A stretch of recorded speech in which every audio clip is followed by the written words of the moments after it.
Welcome to the Portage Curling Club, home of the 2018 Canadians Women's Classic. Ken Platink in with Jerry here tonight. Jerry, thanks for joining us. Hey, it's great to be here, and you know what? It's great to sit beside that booming voice. Last weekend, I watched a lot of the coverage here, so you know, it's great to sit beside you. It's been, you know, this event to follow, to actually participate again. You know, it's so much fun here. Well, we got a great matchup here between Team Holland and Team Jim. I did talk to the teams beforehand, and I did ask, because it looks like it says Gim, but I asked her, she says, no, it's pronounced Jim. So that's why I got you here doing the homework. And, just wanted to make sure I say it right tonight. So we have the skips and the thirds wired up for this game, and they've already started throwing some rocks. As you can see, we already have a rock in the back of the 8-foot. So hammer in this one goes to Team Jim. So they will opt to throw up their corner guard right away. So yeah, they played last night's... they were on the B side, and they dropped the game we were streaming last evening. And, you know, a good battle, good team here. They just made a couple of mistakes late in the game that kind of cost them. And, you know, this is a strong team. They've been playing on tour for about the last 5-6 years. Pretty consistent, playing 4 or 5 events in Canada. The name might not be as familiar, but they played with Skip Ji-sun Kim for many of those years. So, you know, she's left the team, and Unchi Jim is skipping the team now. Deb Lauzinski with her second lead rock, throwing it out. Now the 5 rock free guard zone does make it a little bit more interesting. As we can see, there's rocks already going into play right off the hop. And then, of course, following it up with centerline guards to try to get the action moving quickly.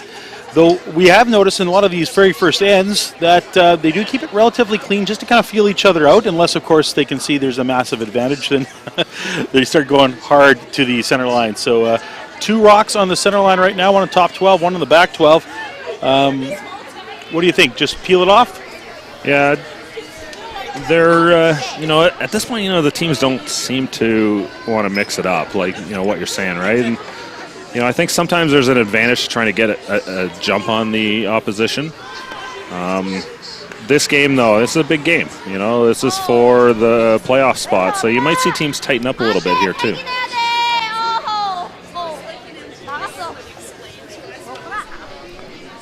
She catches that one about a half stone and rolls the shooter out.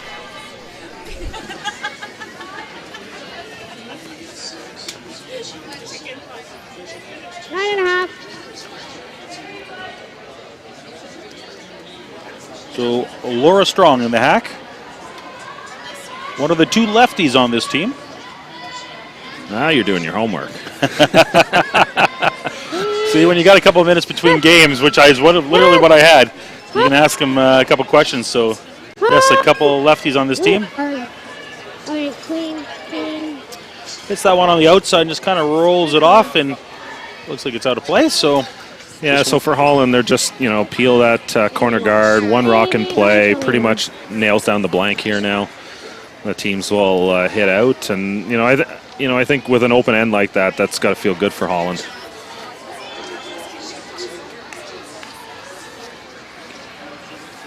This is Susie Kim, the second for Team Jim. Looking to remove the rock in the back of the house. So what looks to be a relatively clean first end here on sheet number 4. And we will keep you up to date with what's going on the other 3 sheets that are playing. And once again, looks like we're just going to be replacing rocks in this first end. Unless, of course, there's a bit of a miss. Strong with her second stone.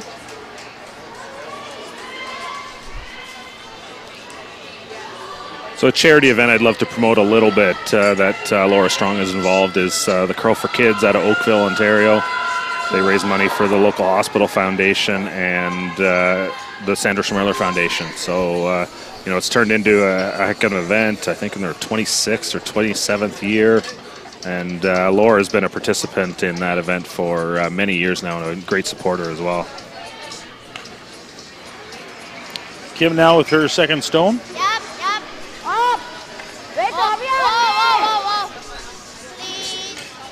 Sweeper is keeping this one just clean. Looks like it's a nice stone.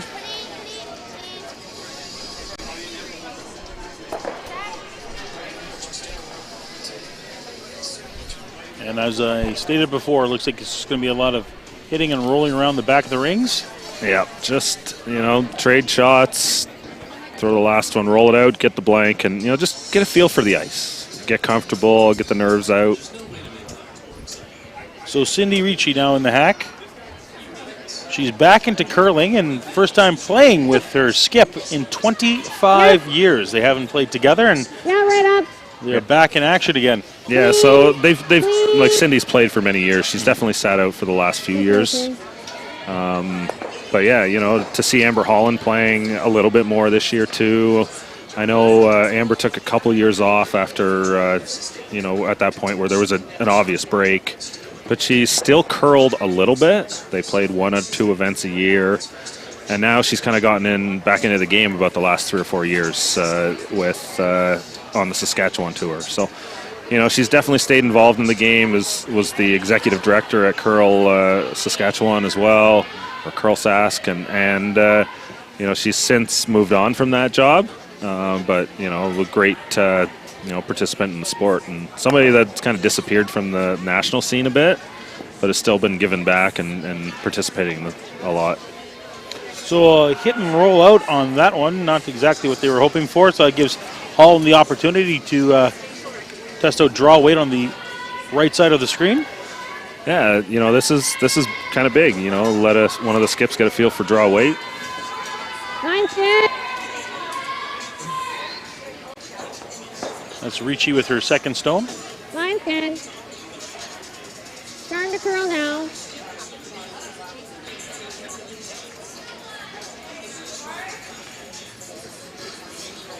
That's 9-10. And they pull that one to the back 8 almost. And Jim just decides to hit and stick on this. This is their third Min Ji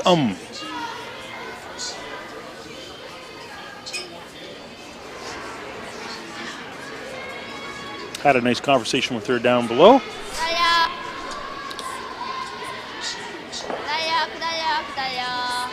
Yeah, this team, they really love the game at the same time too.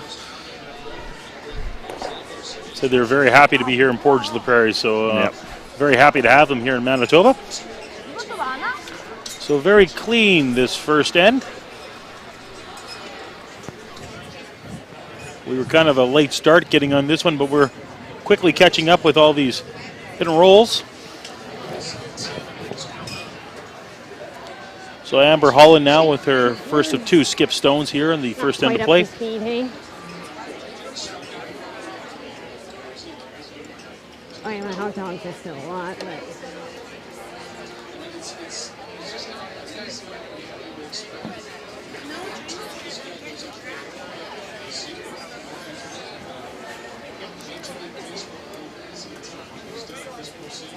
Sweeper's just keeping this rock clean.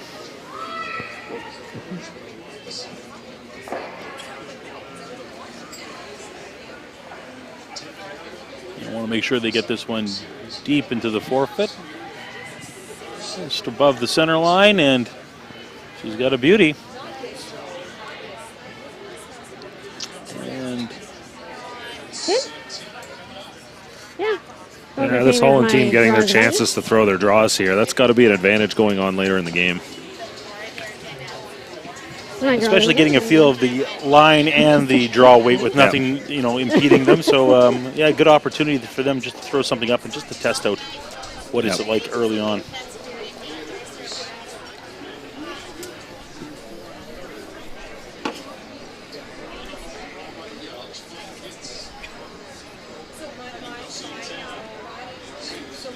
First rock for Unchi Jim here in the first end of play. Just a hit and stick.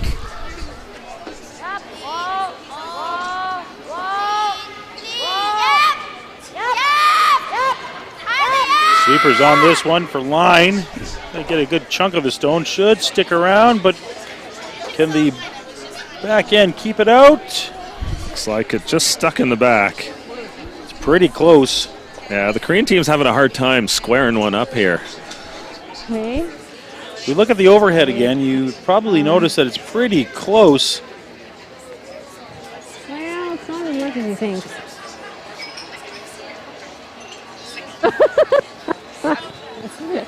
Yeah, hold it. Okay.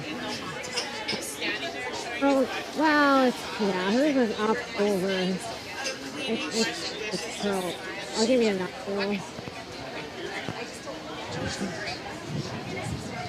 We're taking no chances here, just a simple hit. Okay. That's close. Too close. Too close. Okay, I'll give you a firm 9.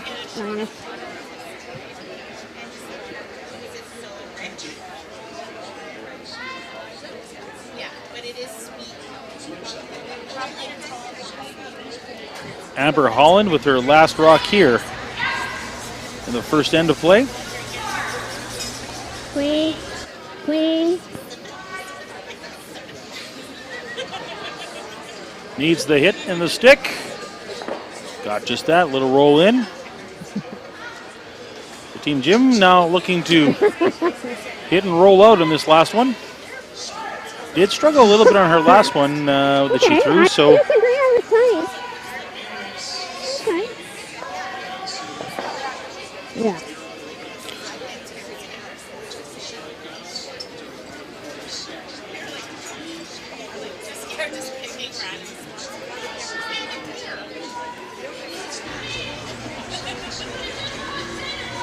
The skip, Unchi Jim, with her last rock here in the first end of play.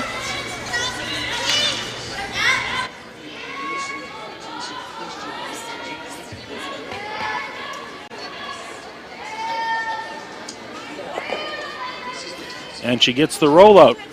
We've played one, we've got 7 more to go. You're watching the 2018 Canadians Women's Classic live from the Portage Curling Club. We'll be back in just a few moments. Eat. Neat. Stay.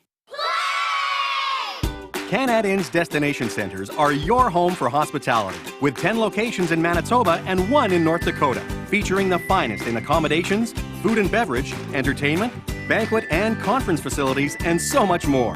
For the best service and best value, your only stop is Canad Inns. Call today at 1-888-33-CANAD or visit us right now at canadinns.com.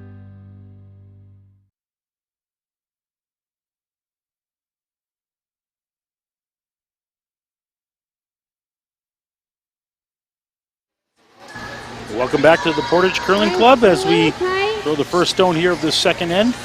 Curling early. Deb Lazinski with her first stone.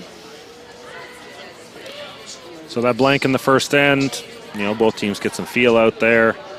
You know, Holland's quite content to do it again. So go in, first stone here, and we'll see what Korea's response is. Nice to see. They want to put a corner guard in play. Just put like in quotations and then put Janet Jackson 1990s. Do it. Yi Unsur. The lead for Team Jim. Her first stone of the end.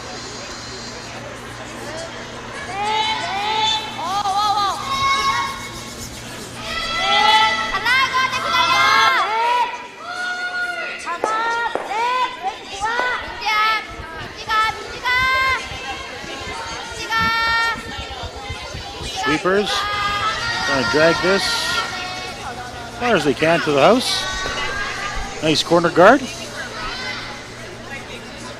You okay this way, thing?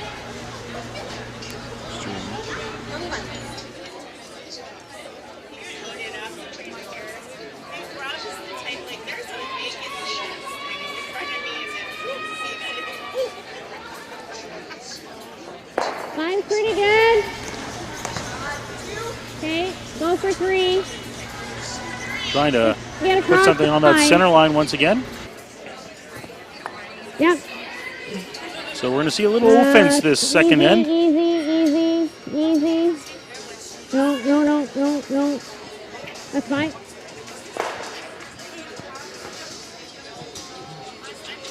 Push on. Oh, there. power goes for where they thought it should go.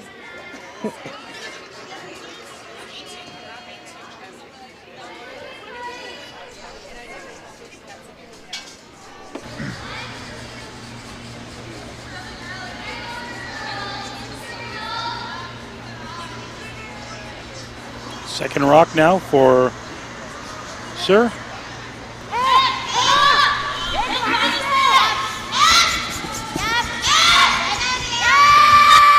Trying to get it by the center guard. Yeah, this rock's really taken off here. Still for Jim, that's a good result. And that rock will get removed and Oh, it ended up put going. back. Sorry, I thought that was Yeah. going to stick around on the edge there. Just blocked by this column here as that thing hit the boards. Yeah, so that's definitely not good.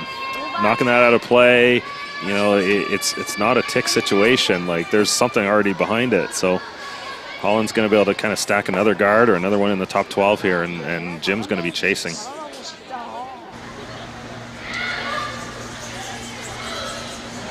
Laura Strong now with her first of 2 second stones.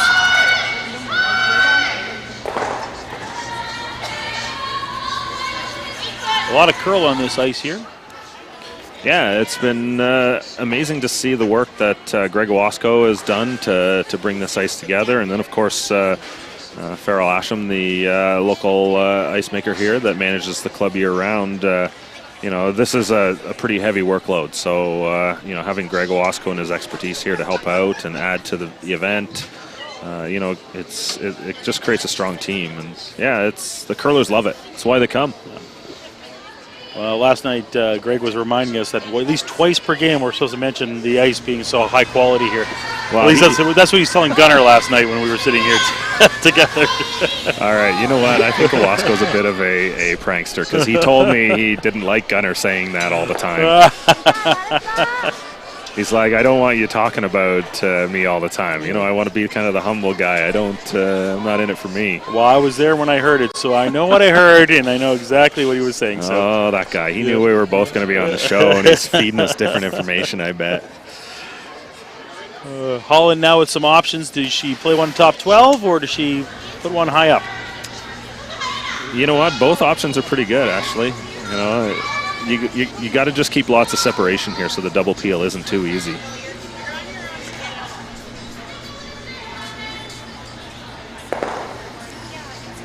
But yeah, that missed shot in that first end there, or the first shot, where the guard got put back. That's really hurt Jim right now. Laura Strong with her second stone. Need to get it across center. Deb. Yep. Yeah, Deb.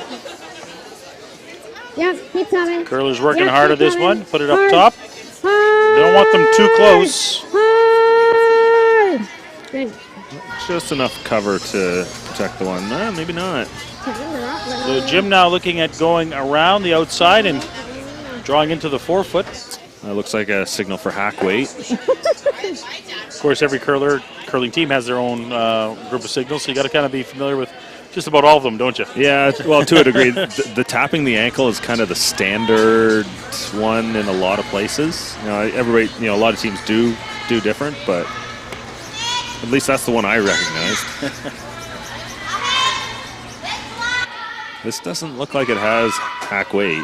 No, this one looks like it's running pretty heavy, and it will stay if it goes around the guard. They almost need to let this one go. Look at this. Really well thrown. Little clip underneath.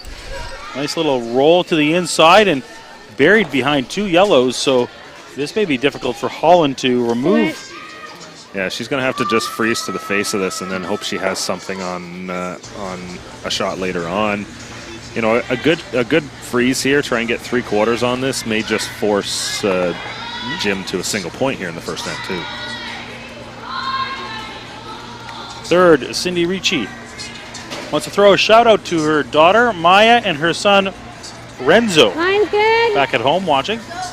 Okay, line's really good. Line's great.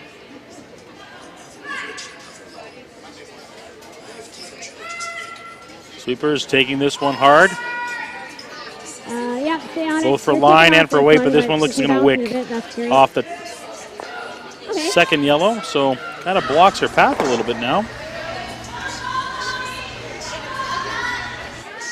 What a big opportunity now for the gym foursome. Now put a second one into the rings and have plenty of cover to hide behind. Though it's not the right color, it's still cover right now.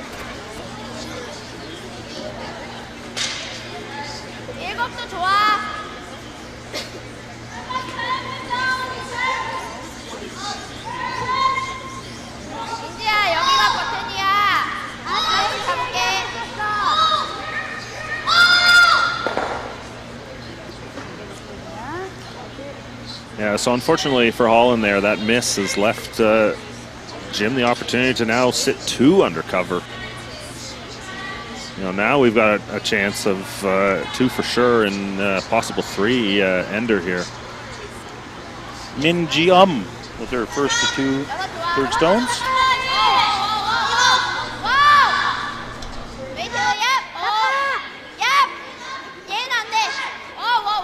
Like to see this one in the top 12 is what she originally wanted, but there may be just a little too much weight. It's coming off a little. This could be a good opportunity now for Holland to use that to freeze too, if she can squeeze it in there. Yeah, it's definitely something that she didn't want to be that deep. If she's top 8, mostly buried there, you know, there's a real chance. But she can get a freeze in there, maybe tap it back a couple inches and the minimum sit second shot and still make it hard to get 2 for Jim.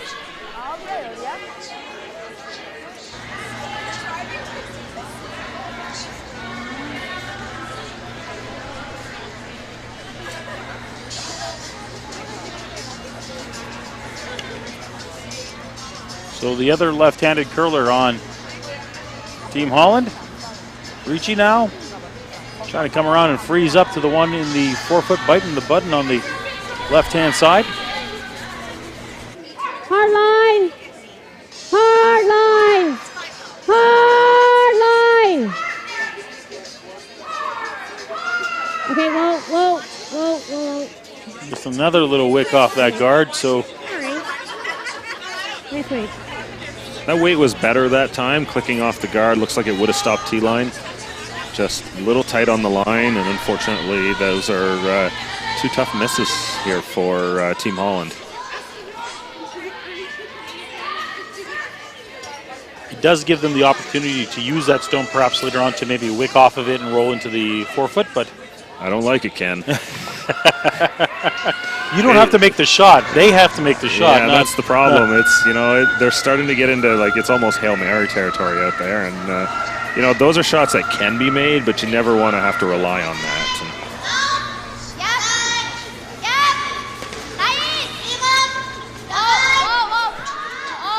a couple of misses here by the Holland team just haven't really helped them at all. And the gym team here doing a good job to capitalize. So, and that's exactly what Holland wanted to do with her last shot. yeah, that would have been a good shot if it was a Yellowstone for Holland. You know, it's still a little bit too deep, though. You know, the door's still open a crack. You know, Holland can come down with, you know, again, back 8 weight. I think that's what they're looking at here. Get as close to nose as possible, just tap it back. Now at least they're sitting third shot, and then on the next one they may be able to promote that and then sit second shot. And then, of course, they still have that in-off, and that in-off is a little safer then. It's not quite as crazy. You're at worst likely looking at 2 when you throw it. So looking to come down and just tap a few of those blues, not much. Basically get to know the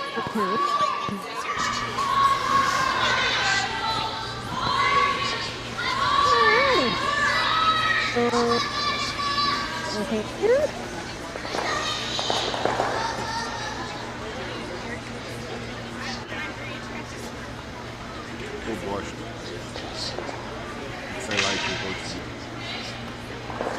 Amber Holland here with her first stone of the end.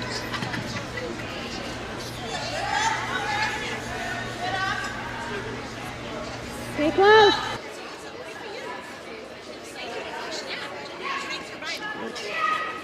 going to go off. We're not even close to it. Line Through was the not board. good. Yeah, line was not good at all there. So Jim now with the opportunity to throw one more in. Firm.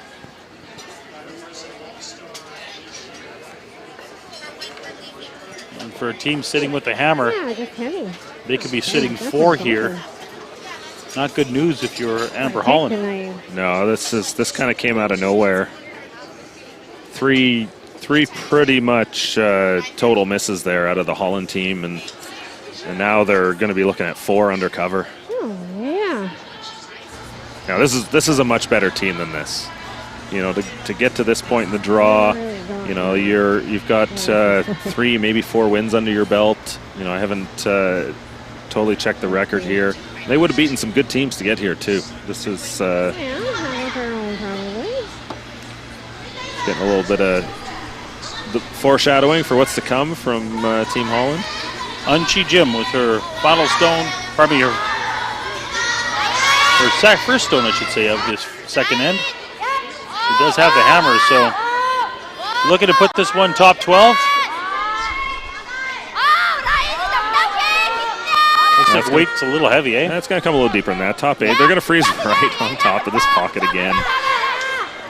There's nothing wrong with that. Perfect. This is, you know, we would call this jail. I think Amber agrees. They're kind of laughing because this is not good at all. Yeah, I don't think there's any. We didn't really see this happening this quickly. I think that's it. When you watch the beginning of the end, it was shaping up quite nice for Holland, and all of a sudden, Yeah, the gym team actually chipped a guard out that had to be put back that put them in a pretty big hole early too. Because I'm hitting, if I'm coming off that, I'm hitting it into there. Still don't like it, Ken. Yeah, I mean, the only other option gonna- is a double run to try to at least fix this. so a double run or bounce off your own on the 12-foot and hope the heck you And I don't even Make think- a big I mess guess of I all could those try to do blues. the hack again and move that and make it tougher. The thing about the double run, Move that to here. there's a chance you could get 3 moving out and leave your shooter in a good spot. To get in to stay the goal. But the chances of making that shot up to remove anything is a lot tougher. She was quite a ways by the guard on her draw. You know, there is a difference here giving up 4 versus giving up 5. Yes, you know? And the interesting note is Eve Muirhead fell behind 4-0 to this gym team earlier, and as we saw in that game, you know, they were able to fight back and they had their chances. They missed some chances to capitalize and actually take advantage there. So, you know, minimize the damage as much as possible here. Yeah, she was by the guard by a lot, so.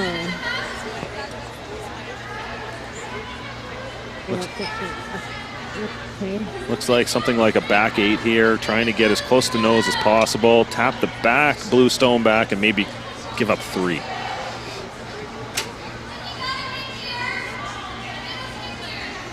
Amber Holland with her last stone here of the second end. Yeah! Need this one for line. It cannot afford to wick off the top. That's exactly what happens here. And there's a chance to draw for 5. That's what 4 misses in a row will do, unfortunately. Just one of these ends from, you know, you never expect a team to play an end like this. That's at this level. Yeah.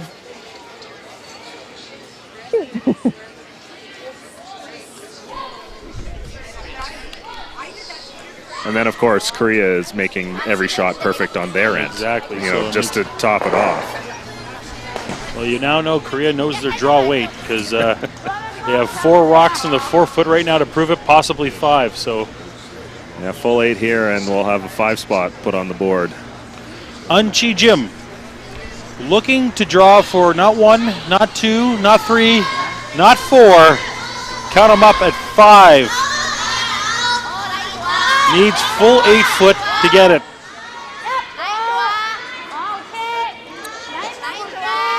Line looks good. The weight's a little heavy, but you know what? She's got 4 stones for backing, so she's okay. You're being a little picky there, Ken.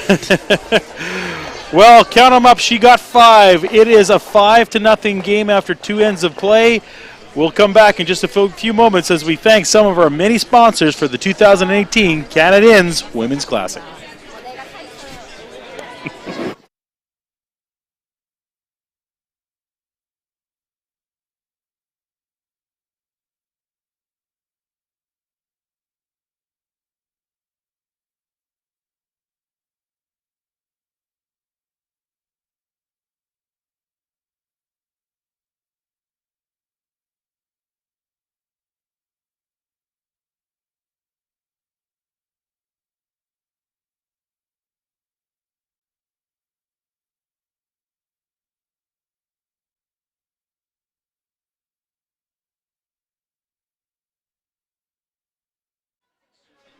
Just so you know, Ackland, I found out the other day, she married my cousin. I didn't know. Nice. And welcome back here to the 2018 Canadians Women's Classic. Ken Platic and Jerry Gertz. Yep, you got it. I just want to make sure I said it right. I'm good at the other names. I didn't ask you how to say your name properly. You pulled that one off well. Jerry is part of the World Curling Tour here, so he's helping us out here tonight. Of course, you've heard him all weekend, so he's been on all of our broadcasts here. So thanks for joining us, and what a second end. Oh, boy. Just when everything goes wrong for one team and everything goes right for the other, this is where you sort of see a 5 come up out of nowhere. That's exactly what we saw. 5 blue stones in the 4-foot area and a huge jump for Team Jim here on this Saturday night draw. So, yeah, the score is finally up. You can see it behind her swinging on above the 5-pin. So, well, we have plenty of other games going on. I'll give you a quick rundown of what is happening right now. We are still in the... Well, they've marked only the first end so far, but between Kerry and Ackland, it is 1-0 for Kerry. We will update you as soon as we update the scoreboard. Koana is playing Froud, and Koana is up 1-0 after 2. And then on sheet number 4, Muirhead is playing Clark. And what's that? I can't even read that last name from here. My eyeglasses aren't that good. Clark Ruier. And it is 4-0. She actually stole in the second end. That's Muirhead. So she's up 4-0. So a couple of games, big jump, and a couple of games are pretty tight. So yeah, funny story about the Chelsea Carey's last game. I was talking to Dan Carey, her dad, after the game, and Chelsea actually fell behind 5-0 early and then stormed back with 6 to win an extra end. And talking to Dan, he was like, Chelsea just felt so snake bitten. They were in the end where they got 1 on Barker's last shot. She made this wicky ticky tacky kind of shot where she kind of got really fortunate. Kerry was looking to score 4 or 5 in that end to actually tie the game, take the lead. Wow. And so Barker really got away with one there. and then, it's just been the way this whole tournament's been going for Chelsea. And then Chelsea's line 2 buried underneath the center guard on her last. She's up here going to the washroom. And Chelsea goes to her dad, bet you $100 she makes this. She's trying to make this wide angle run in. Because Chelsea's like, well, yeah, they're just going to make it against us because that's all that's going on. And she came out of the washroom and her dad's holding his hand out for the $100. So she missed it. They stole 2, then stole 2 more. And then in the last end, they really applied a ton of pressure and generated another steal. That's what's great about the 5-rock rule is that we get lots of rocks in play early on, and there's an opportunity to steal or have big ends. Yeah, so one of the things that happens is the 5-rock rule doesn't necessarily hurt the steal team because it doesn't change their game for the rocks played. But the nature of the 5-rock rule, in that if you don't play more aggressive without the hammer now, they're just going to score 2 at will against you with the 5 rock rule. So now it changes the behavior of one of the teams who has to play more aggressive. Like in that situation, Penny Barker's up 2, they're up 3. They're sort of forced to have to continue putting rocks in play. It's not like it used to be where you could kind of peel and run your way home. So, we're going to see more comebacks like that where teams just battle their way back and missed shots are going to create a little bit more volatility on the ice. So, it really hurts to be the Barker team right now, and I'm sure they feel pretty tough, but this is going to be a little bit more of the reality. I think it's better for the fans too. When you watch a game like this and you see so many rocks in play, you can see a 4-point end or a 5-point end. People get excited because you don't know what could happen the next one, right? Yeah, we've definitely seen some of that. Because you have to continue playing the game. This is how I explain the rule to people when they ask why it's a good change. Because in its nature, it's a rule that doesn't really change how the game's played or anything important about the game. But what it does do, and when the game I call it, is when both teams are playing semi-aggressive, both teams are trying to score or steal or make something happen, then, that's where you get good action, rocks in play, all that stuff. Right, There's, under the 4-rock rule, it gotten to a point where, a team got a 2 or 3-point lead, they could turn to defense and just sort of peel and hit their way home. That's right. Some of the best teams in the game, Jacob's team is one of the teams that is elite hitting defense team when they get up. They play a low-scoring game, and, it's not as exciting as for the fans when teams turn that way. That's right. And so, that improvement will mean they have to continue playing the game deeper. So, a 2-point lead, a 3-point lead, you still can't go to total defense yet. Great job by this gym team as they sink another one here into the 12-foot. All 3 of these rocks almost perfectly in line with each other. So they're putting on a drawing clinic here. Yeah. And great sweeping by their front end, getting those rocks there.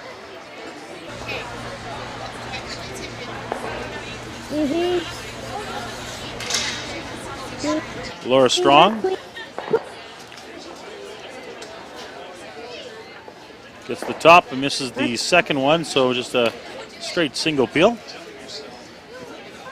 Shooter, though, remains in play on the far corner, so the Korean team now just looking to throw up another guard, keep making them peel.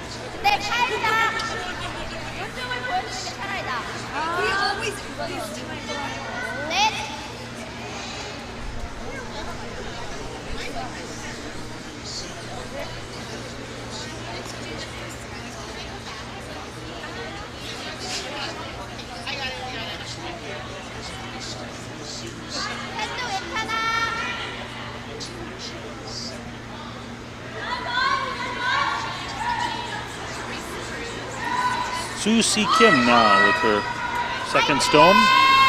Plays second for this team.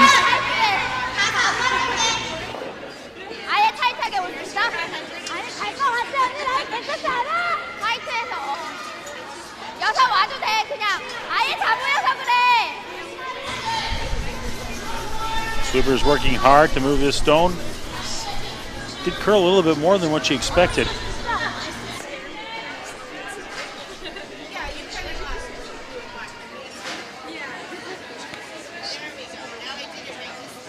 Probably just goes 9.5. Yeah, I think for Holland right now, it would really be helpful just to try and play a simple end. So, clean this up a little bit, play a hit here. Reaching now. Clean.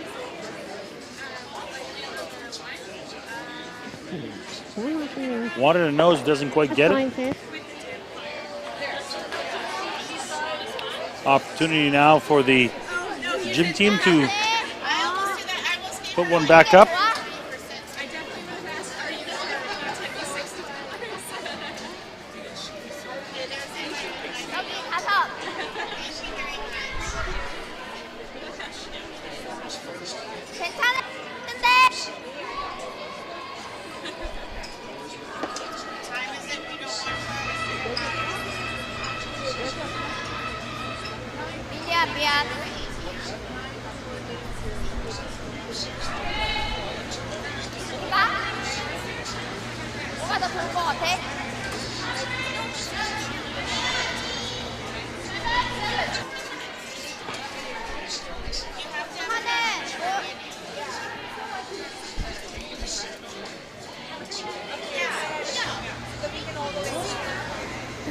So taking no chances here, trying to remove any yellows that are a threat.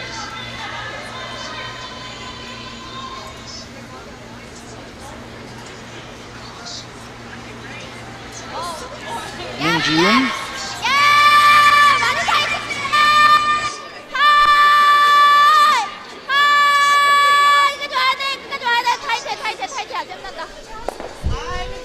Is that one?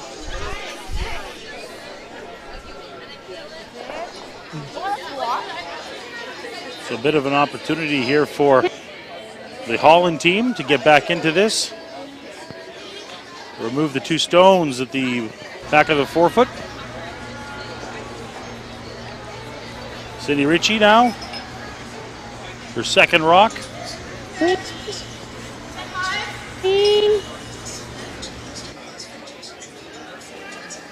Yep. Yep. Yep.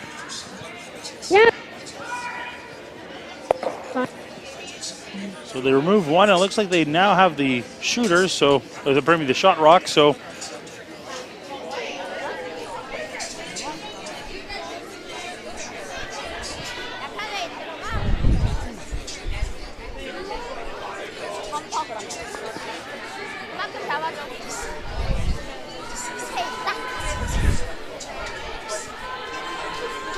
they will remove that stone if they can.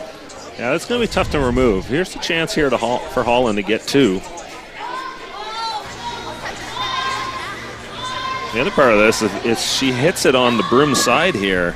She may actually squirt it under the that guard, leave Holland another draw to draw under another guard, and 3's in play. That's the natural way for it to go out, though, but if she hits it a little too thick, it might stay in play under the guard. Unchi Jim. Rock is just hanging out there. So they're definitely not playing a lot of weight at this. This is the right weight call here for sure. Still can promote this, Rock. Yeah, but the thing is with this shot is it's kind of the nose hit freeze. Yeah. You know, it's actually a shot that's going to essentially force Amber to 1 just about. So if I was doing draw right now, how would we go? So I get across the line. I think the shot for Amber here, and it is a bit of a risky shot, but she needs to score a 2 or a 3. She can't be forced to 1 here. So if she was to come down and, let's say, throw like back 8 weight with, just enough tap that yellow, get some separation, but then stay 3/4 frozen on the blue stone so that if she had an opportunity to hit it on her next one, she might be able to score a 2 or a 3. Exactly. The problem is that Korea makes a decent shot, and they're going to be able to prevent an easy shot at that 3. So, and it's a risk. Like, she's lying 1 right now, and Korea's happy to just give her 1. Well, 5-1 game after 3 ends of play, and you have the hammer. Yeah, exactly. Okay. Lucky. Okay, here she goes. Try to get a little to the inside. Yeah, get a little bit of separation, and then take the risk that you can maybe get the blue stone out at some point.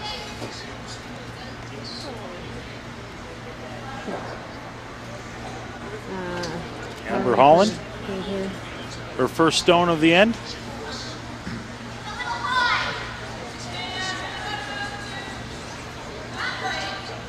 Looking to tap back the blue and have it hit the yellow right behind it and create a little separation, giving her a chance for a 3 possibly.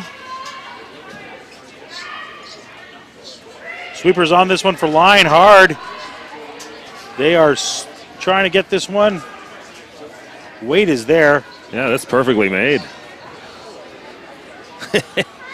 That's a nice shot. Yeah, she wanted to over curl across the face and clip underneath that guard.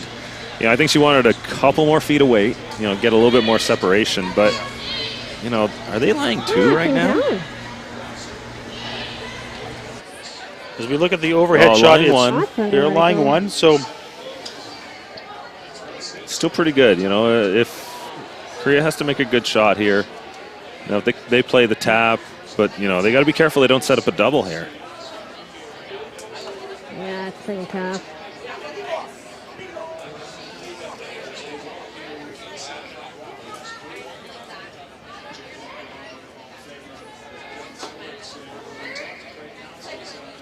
So the Korean team here looking at their options.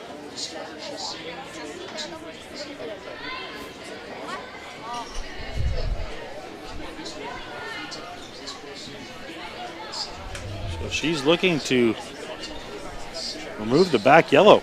Yeah, I think she's going to throw some hit weight at this. Yes. It's like, you know, just kill shot stone and, you know, prevent something bad from happening.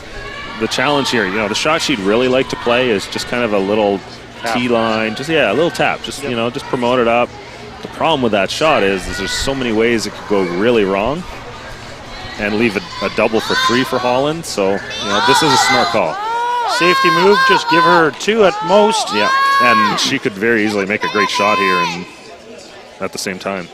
Sweeper's not really doing too much of this one, and Yeah, that's great. that's a perfect shot for her. So she is now buried under some cover. Yeah. Yeah, there's a thin double for 2. But again, not an easy shot for Holland.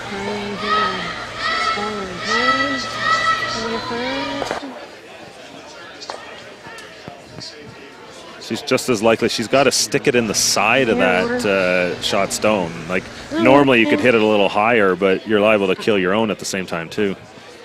The shot has to be perfect in order for her to get 2.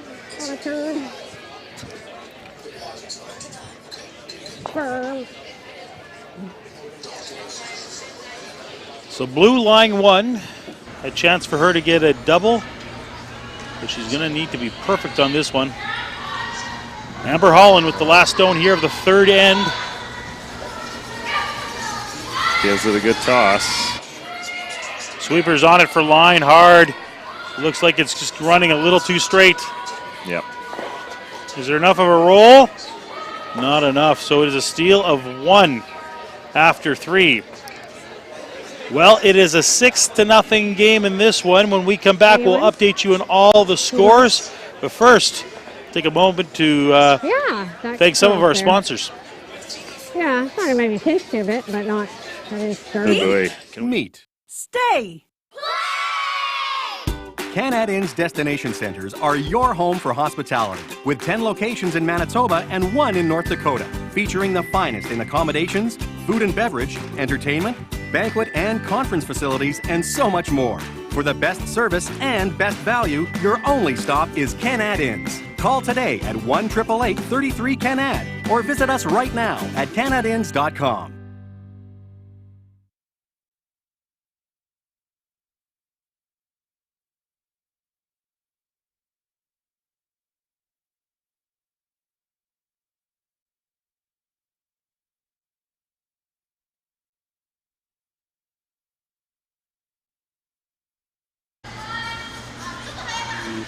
Towards the Prairie as we play the 2018 Canadians Women's Classic.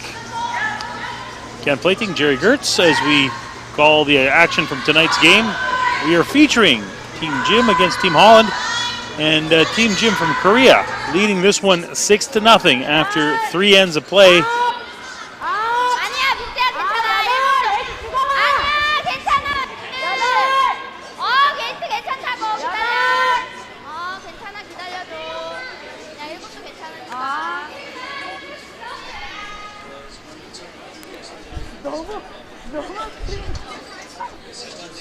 So putting up the corner guard right away, Holland.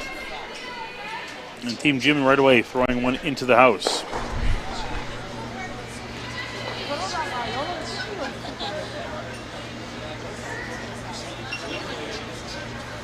Line's pretty good.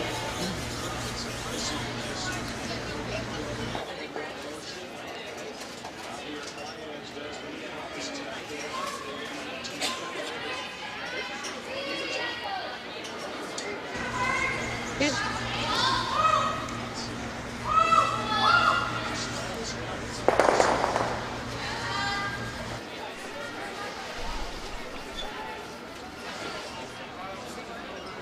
Eva Muirhead has got a 5-0 lead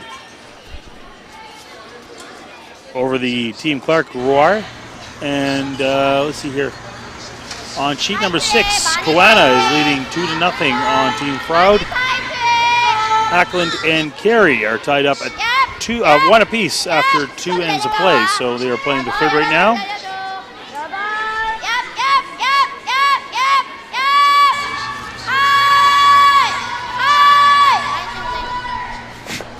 Piles another one on top. So Holland just ignoring that, putting up another corner guard. That's the game plan. Yeah, this Korean team is relentless right now.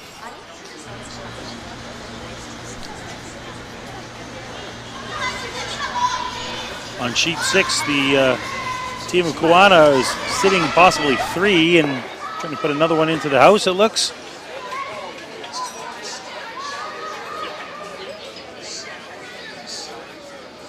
Okay, that's good. Just playing with paper.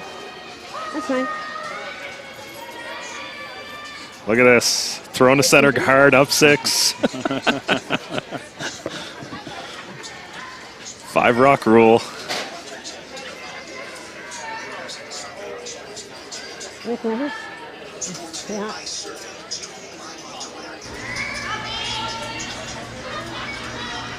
Holland really cannot afford to give up another steal this end. No. But you know what? You look at this, and this is the call you should make. Like right now, the way this is set up is that it's going to take Holland 2 shots just to get rid of those stones. And you know, if she throws another one in, it's gonna be a lot easier. So you throw the tight center guard here because that is the right call. And the way they're drawing, you know she's going to be close. Like even if this slips top 12, that's perfectly fine. Look at that. Good shot. Well, Holland now just going to look to run back some stones or hit and roll, I guess. Yeah, this is the other problem with coming in here is that if Holland just plays a normal hit weight, hit and roll, she'll remove that rock. She might catch one of the back ones. Now she's lying one under cover.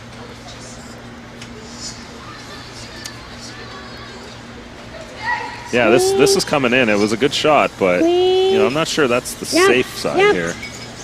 Yep. Hard. Looks like she might cross the nose here. Oh. Yeah. Gets them all moving. Like the placement of those blue stones, Korea is lying 2 right now. 2 now, almost 3. You know what? Those stones are dangerous for Kim, or for Jim. Sorry. Like you look at the jam opportunities on this hit alone. So, yeah, Korea had to throw a guard there.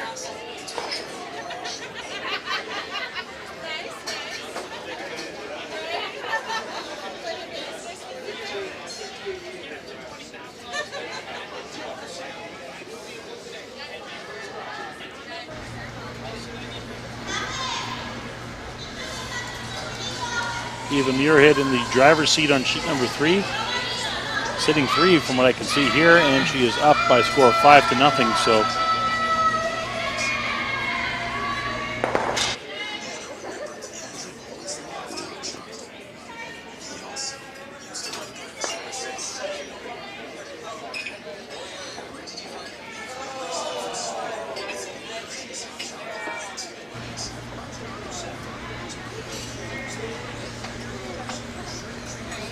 Susie Kim.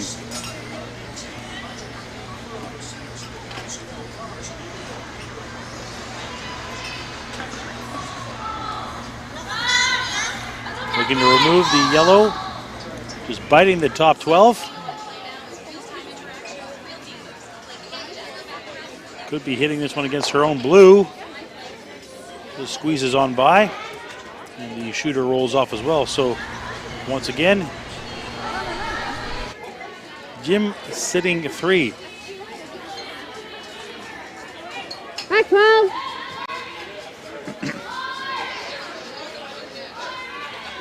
A lot of decisions being made right now on sheet number 6 as Koana is playing Froud. Froud facing right now what looks to be for sure 2, possibly 3, maybe even 4 rocks.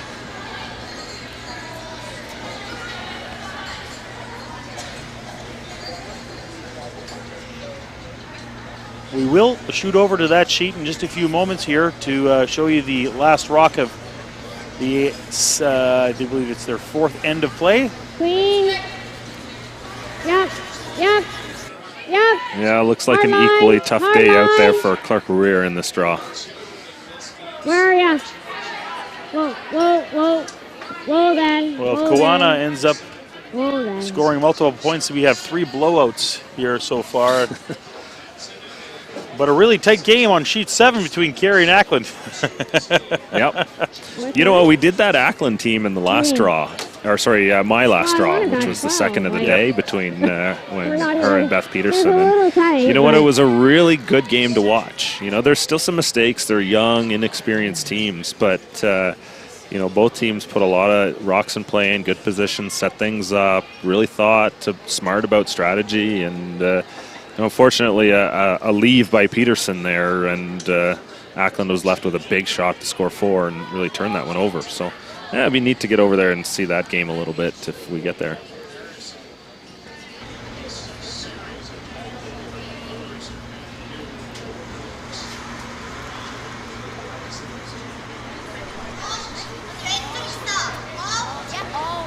Min Ji with her first stone in this end. Looking to remove that yellow that's on the side of the 8. And they do, and they are sitting 3 still.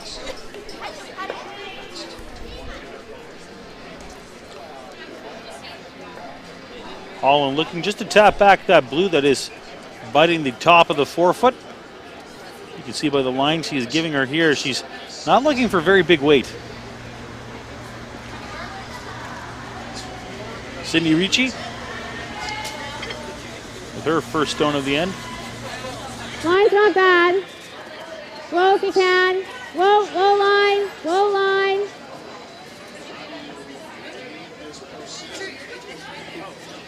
No. That's fine.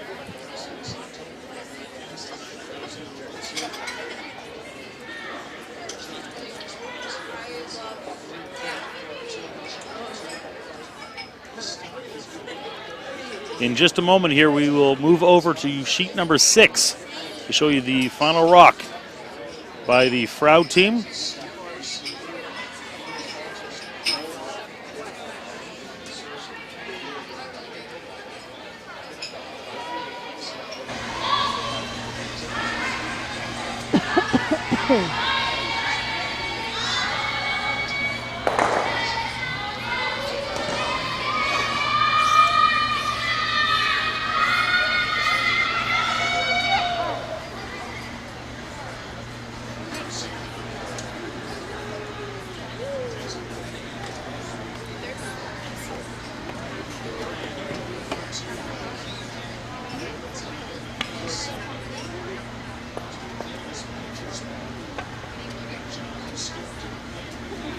With her last rock here, this 4th end.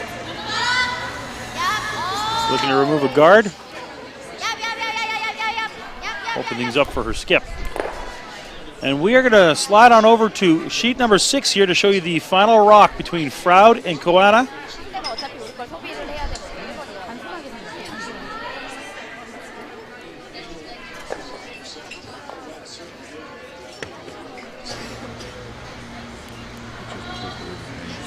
Right there. They blast that then. You just have to see.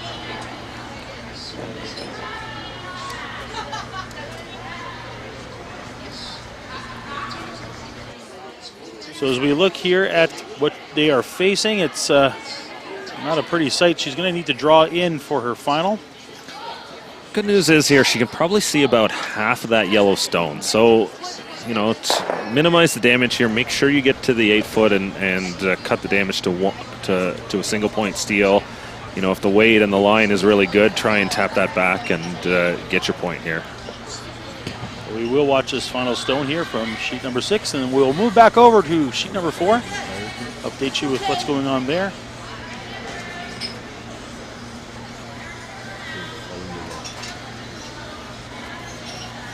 So this is Loren Horton for Team Froud.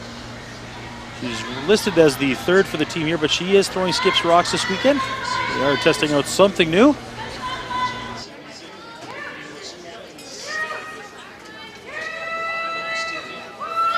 Sweepers on this one for line.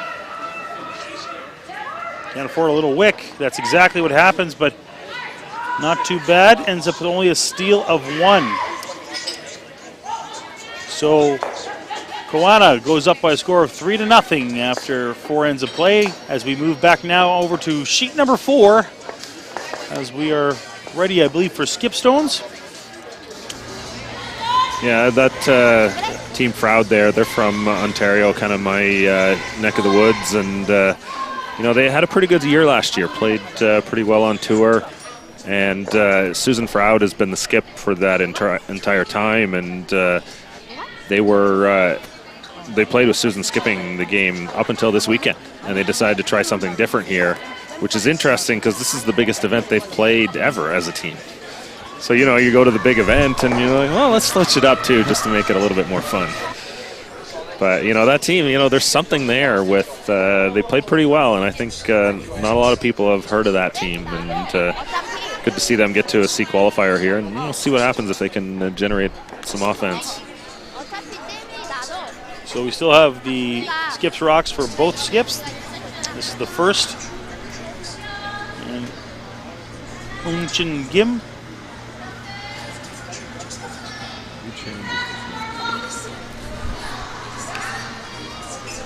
Playing the takeout here.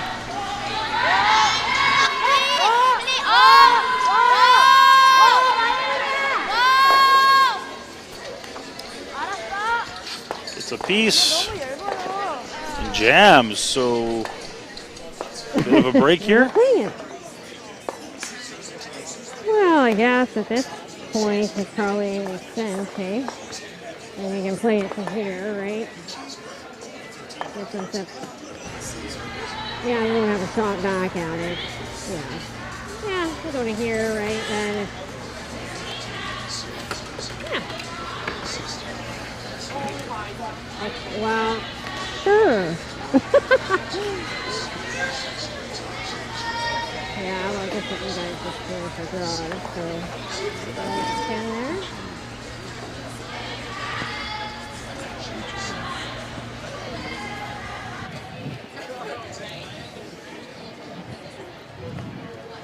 Okay, I can play it. I think just, I don't think we need to flop all the way up, but just to even, because then we can go all the way under this. Basically just to, yeah, so basically just to kind of put into the front, like kind of the front. Give me 10.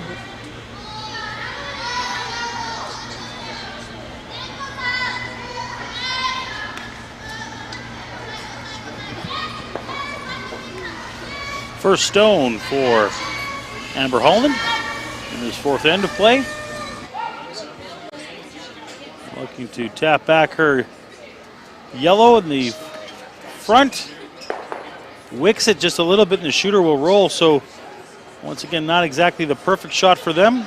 Gives the opportunity for Team Jim to hit and roll and sit 2. Yeah, just too much weight, I think, on that one. And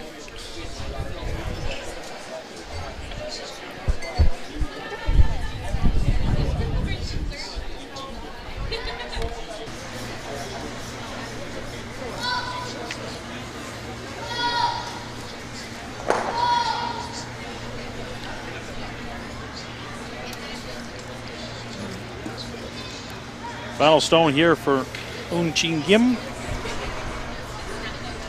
Looking to hit and roll over a little bit. Wants to make it difficult. Rock is hanging out there a little bit too much. look at this match. They might stick this. No, not quite. So an opportunity here for the Holland team to get their deuce. Hit and stick for 2. Yeah, that would have been something had they stuck that one on the stone in the back and lied 2, left Holland to draw for 3. But yeah, here, chance for 2. 6-2. You never know what's going to happen.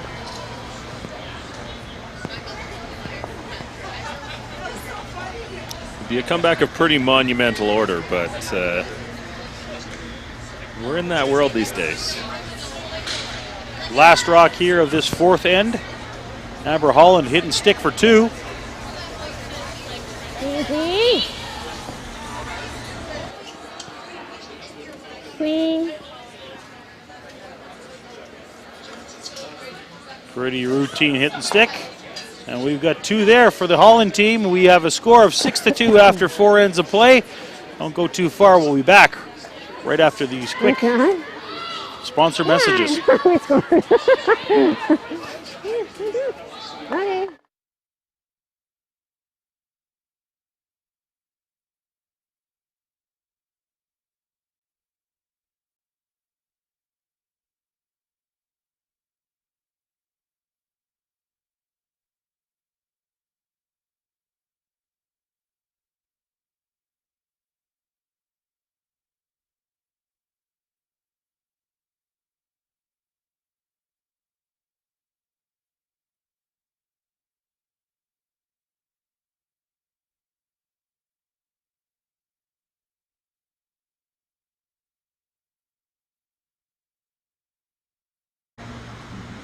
Point lead for Team Jim as we play the 5th end here at the 2018 Canadians Women's Classic here at the Portage Curling Club. Ken Plating, Jerry Gertz calling the action for tonight's game.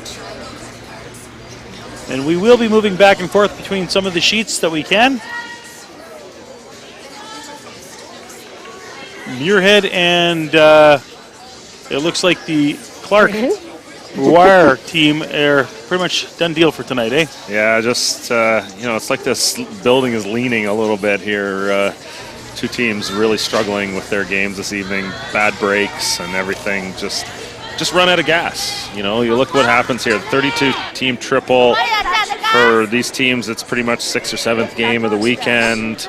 It's early in the season. And, these are teams that are not used to the grind. And, the Koreans, Muirhead's team, they're essentially pro teams. So, they train, they're in the gym, and, this is where you see that really pay off late in the tournament.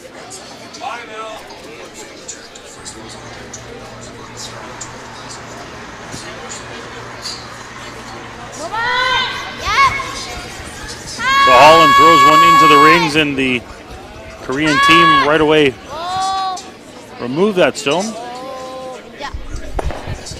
Easy for a bit of a roll, and now have a guard. Nice corner guard closer to the rings.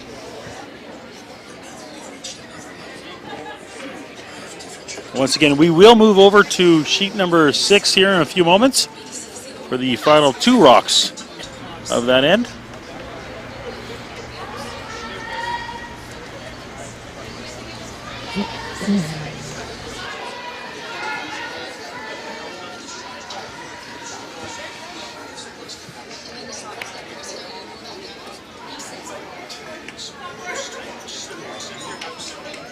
Good. Very nice. Then they put up the center line guard, and opportunity now for the Korean team. Try to bury one in Don't overthink it. Just go. by just tapping their own into the rings.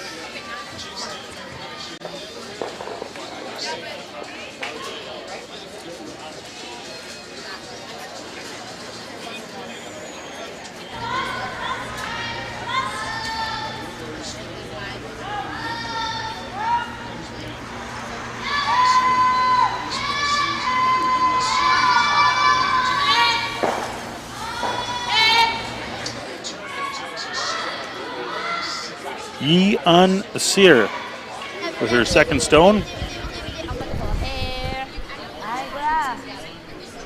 And that one slides by, trying to wick it off that yellow. Holland now just opting to draw one into the 4-foot.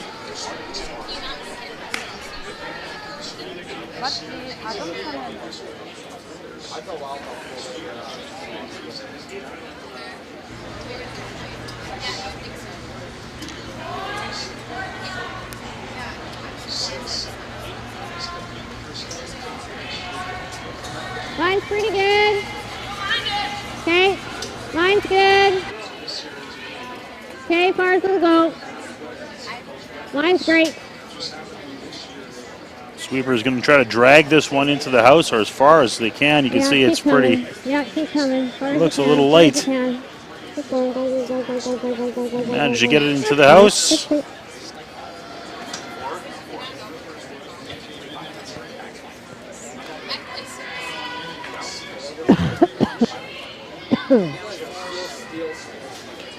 Korean team now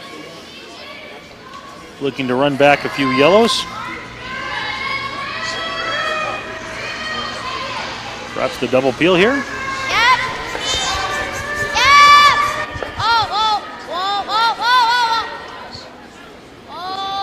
Get the top one and they miss the back one. And they roll that one right off and out of play. So Radio. Probably this way. Get the button.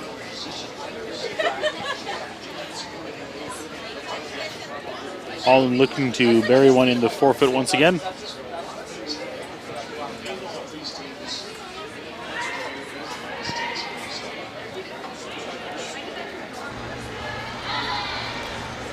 So Ackland is playing Kerry on sheet number 7. They are all tied up after 4 ends of play.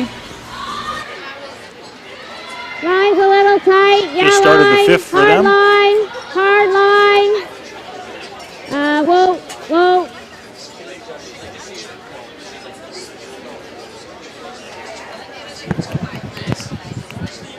Get their yellow that was just in front of the house into the house with that little tap back, and the Korean team just looking to remove that. Take no chances this end.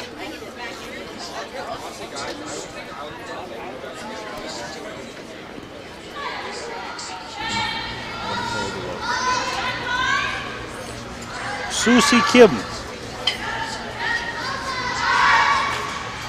looking for the takeout.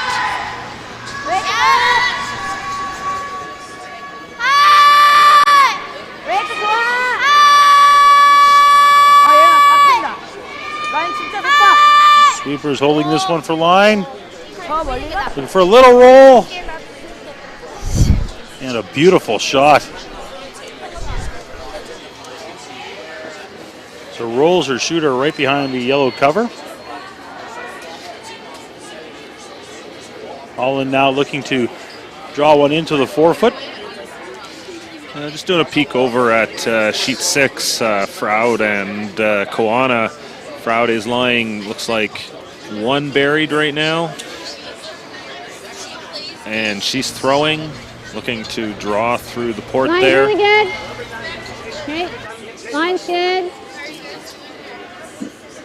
This is her, this will be Loren Horton's first shot. Debbie Skip might have to stone. go in at the end. Back 4 isn't awful. Sweeper's saying it waits a little higher, hotter than they thought, and get back 8. Biting the 12. You know, you hear Amber laughing, and you know, this is not her thinking this is funny, big joke. It's just, you know, a nervous reaction to just the way it's going today.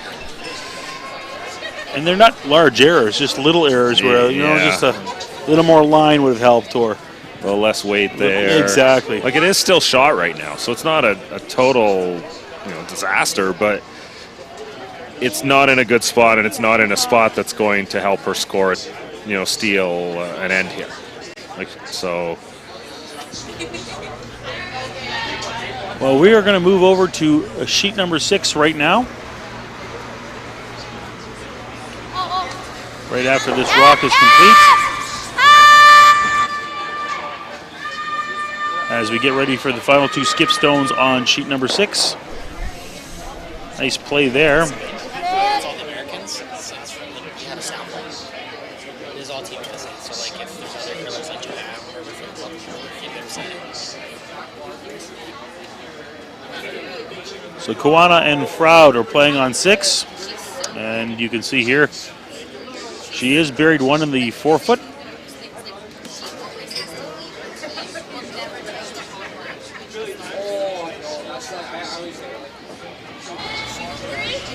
The Team Kawano from Japan.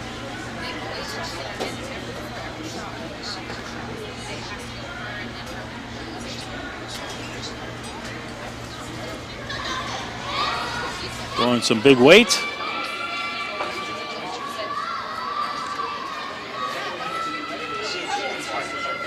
Through the port, 1-2. Oh, a beautiful shot. Wow. Young Tori is on point there. On fire. Yeah, so this Kawana team is actually the reigning Japanese champions. Played in the Worlds in North Bay last year. What a beautiful shot. Yeah, Tori is, I think, 22, 23 years old, maybe, like a very young player. This team plays out of the Yamanashi Curling Club, which is a couple hours south of Tokyo, and it's it was a club built by a man by the name of Hiroshi Kobayashi, who was instrumental in bringing curling to the Central Island there, and a pretty big legend in the sport. So this is his team, and he passed away I think 2-3 years ago, and we lost somebody who was big to the sport there. And it's good to see Tori and the team he kind of put together play really well. Horton now with the final stone of their fifth end.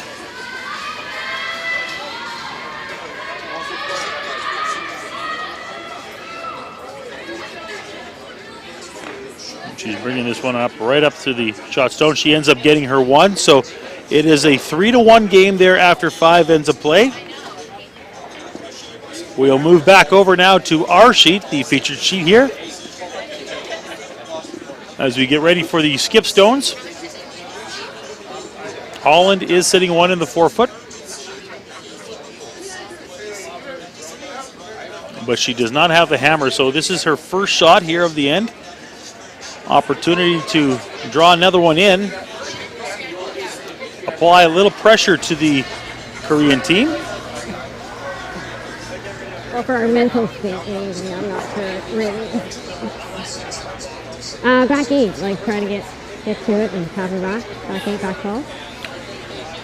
Nice here. Normal here, I guess.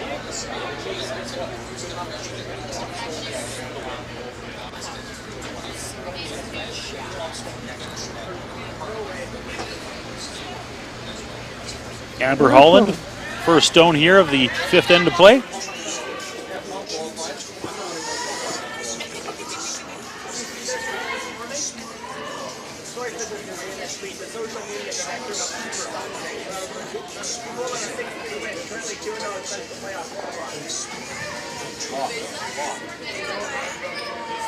Nice shot. Moves the blue one to the back of the 8-foot. I think. A bit of a chance here. Just a little full.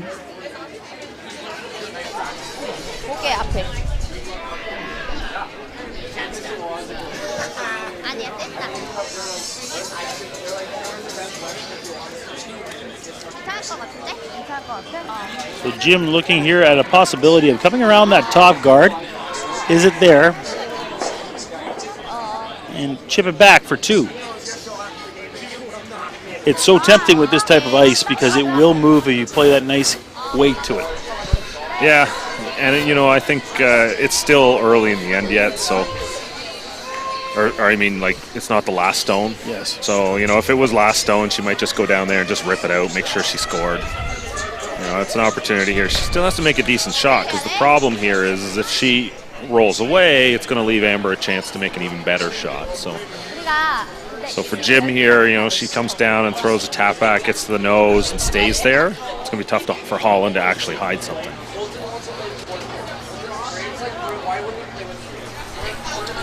Her first stone here of the end.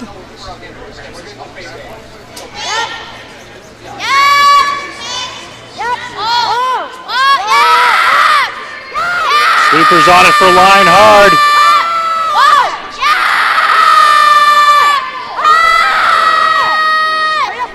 Oh, a little wick on the guard. Does the rock remain in play? And a break there for Amber Holland. That gets by. That kicks under. That's fully buried. Okay. Well, let's get another line shot. How deep do we really want to be, though? We probably only want to be to here. Well, it's kind of tough not to be really. Yeah, it's going to go that way now, right? I guess the other option is to play off of it. But then she still has to hit roll. Yeah, she's going to slash it, right? But going for it. Yeah. Couple things that could go on with that double. You leave her the double. You make her shot a little bit harder. She's trying to hit half a stone, and the miss a little too much is a flash. Steal it 2. The other option is, you know, she hits it, you know, a little too thick, and she jams it in the back and rolls out. Steal it 2. So, you know, this is where you're like, okay, well, she could make the double and score 2. Those days are gone. You are now to a point where you need to force a mistake here and, you know, put a bit of pressure on you. You never know what happens. So basically, this one on the top button is for the toughest double. So I have to play the flash double. Okay, so I have the exact same ice. I think it'll be close. That was probably back line, like it was through the ring.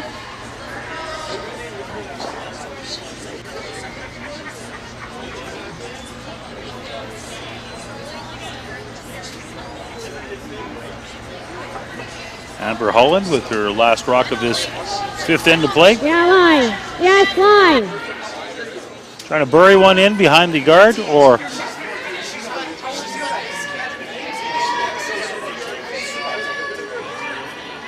wick off her own. Yeah, get a little redirect, you know, a little further back here. That's fine. You know, you might entice the Koreans into a draw here, which again, same thing would be fine. It's not the shot she should be throwing. Probably didn't have the right. Yeah, here we go. So the Koreans not worrying about it, just gonna they're just gonna throw the draw here. Draw one in. Well, the way they are drawing, I don't think it's definitely not a wrong call. You make it if you're gonna make this shot. You know, it's a good call. The thing is, though, when you're up 4 in this position, a steal of 1 is fine. You know, and if they play a hit on the top one, try and make the double. You know, if they just get one of them, then at least you know, they minimize the damage and they still have a huge lead. The draw is really the only way you give up 2 here. But you know what? She's probably going to make it, so it's moot. Leaving this one for line. Oh, this one's tight. This rock will really move from this point on. There they go. They held it out. Line's good. It's a beauty.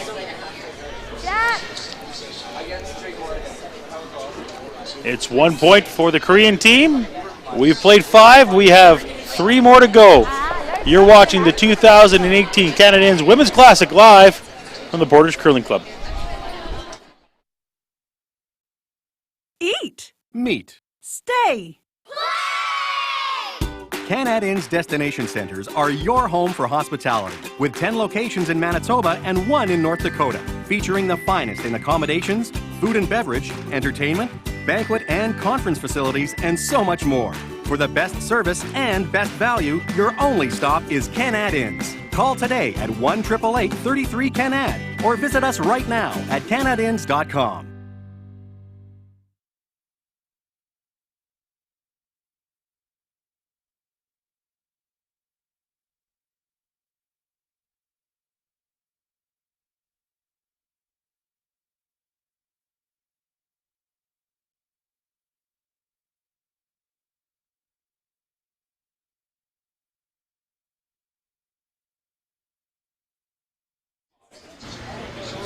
Well, as you can see here on the scoreboard behind them, it is a 7-2 game.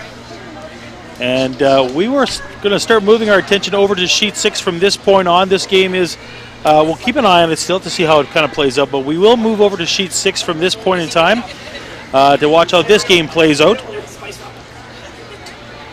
Give you an update on some of the other sheets that are going on here. It is a 2-2 score.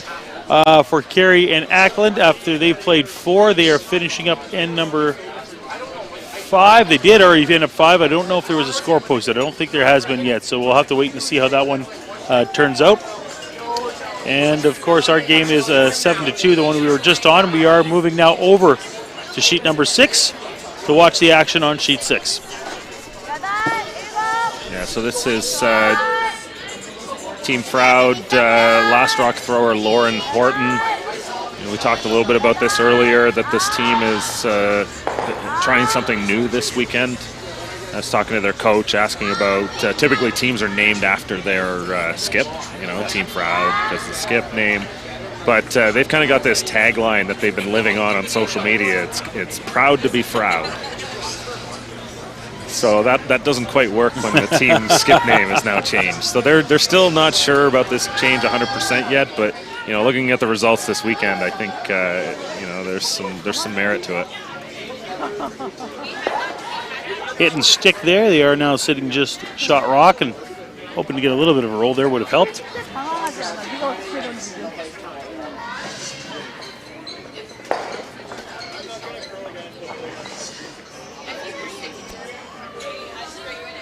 So Team Koana is from Japan, as you mentioned. And we are watching the other team that is playing them right now is Team Froud, and they are from Waterloo, Ontario.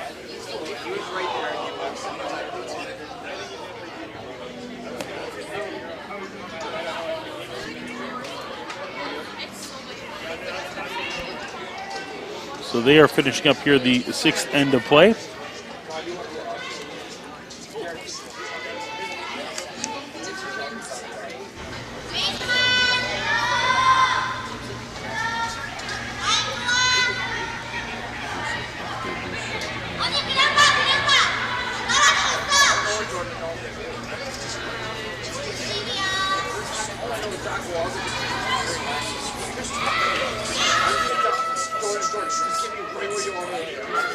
Sweepers hard on this rock. Hit their own, and they chipped the one in the 4-foot. Not exactly the outcome that they were hoping for, but pretty close. No, that's a good setup here for Froud. They've got that center guard up front. They are sitting shot, looking to lie second shot here. Put a little bit of pressure on, they're down 2 without, so they want to try and make Koana here have to throw against a couple. At least try and make her chance for 2 or more difficult.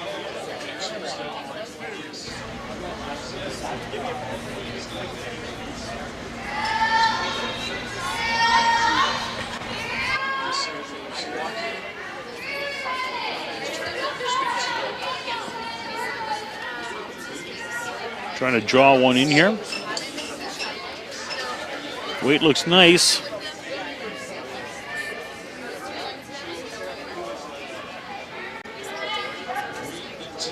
Put this one on a piece of the button, so not a bad stone for them. Yeah, well placed stone there.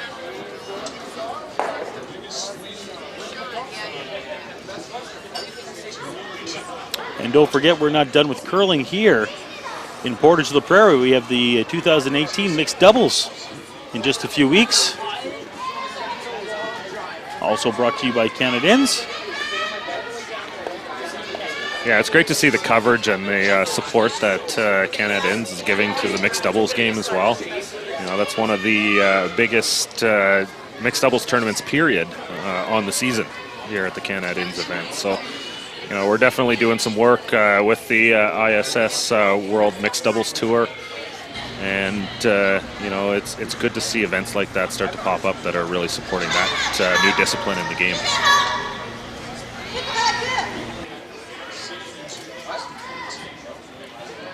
The Japanese team trying to move a blue stone from the back of the house. They do, and they narrowly miss their own, so pretty close.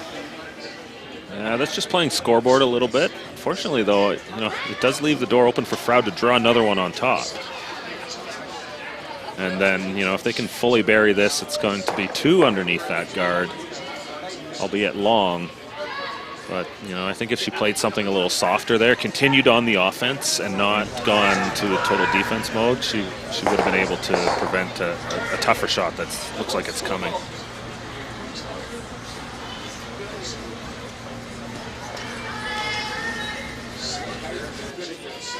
Susan Froud with her stone.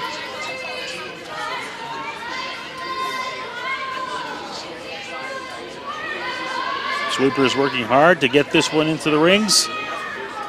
Trying to drag it in. Line looks really nice. Looks like it may come just a hair short. Yeah, still a good placement, but they would have loved to have been lining second shot there. How are you guys doing here?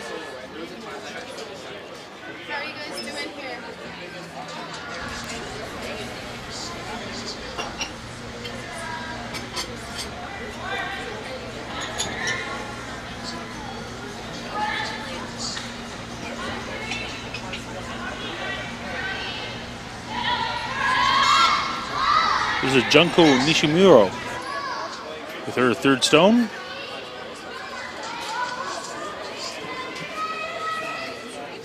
Tries to get a piece of the top one, gets her own stone, and ooh, not a good result here.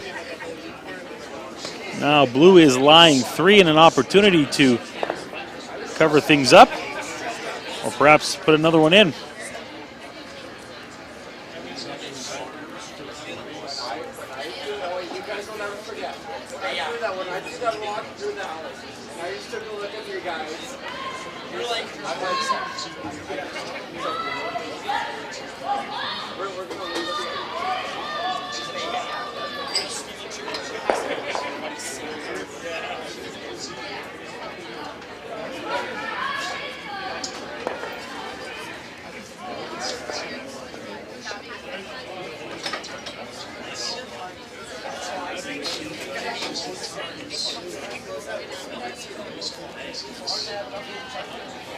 So the Froud team here trying to make a decision on what to do.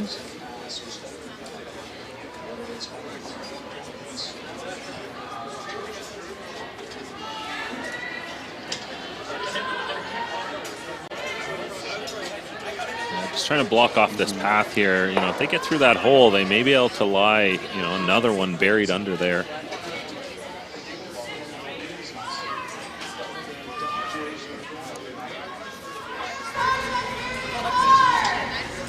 We are still keeping an eye on all the sheets for you. We'll update you with the scores as they change. The sheet we're currently on right now, it is 3-1 for Team Koana. Kerry Ackland tied up at 2. In our former feature game between Jim and Holland, well, that is a 7-2 game right now, and they are halfway through the 6th end of play.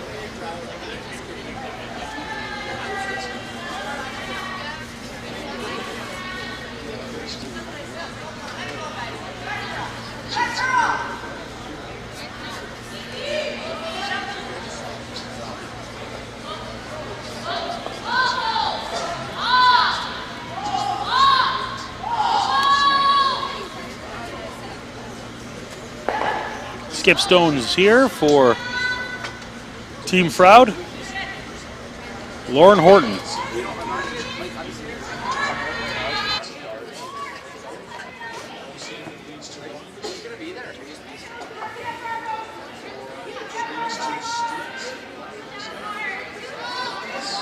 So looking to put up a guard here in front of this rock is slicing over.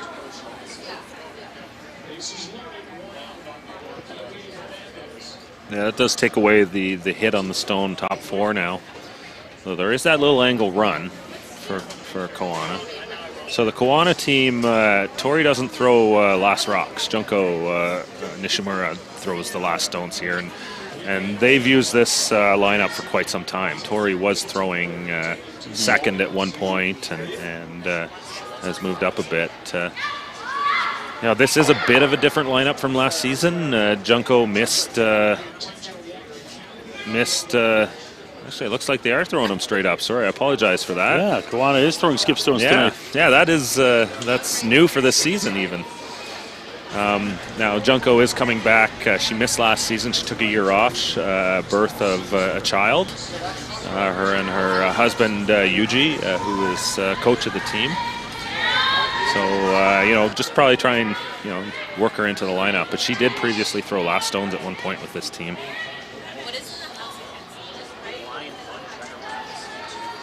Tori Koana with her skip stone. Feeling a little bit of pressure here. Need to slide right by the guard. Tight, she does. Hits this one on the head, hits the one in the forefoot, but not enough. Oh boy. Doesn't get either stone out of play.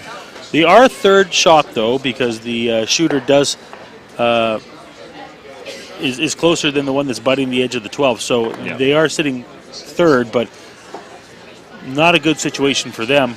Yeah, Froud can draw one around, sit in the top forefoot there, and really put the pressure on. Forcing this Japanese team to maybe just draw or hit for their one. I think at this point, if Koana can get away with giving up a steal of only one, that would be a successful result. And you look at the scoreboard. That's really what they got to be thinking about now. Just giving up a steal of one, you're still going to have a 1-point lead with the hammer. And when you look at the overall, historical win rate in the game, you're going to win 75% of the game, no worse than that, up one with. So, don't do anything silly. Make sure you limit this damage. So.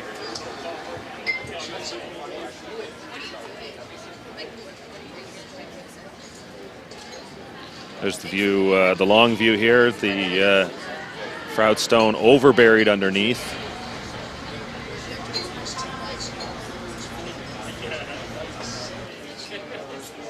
Loren Horton throwing her final stone of this end.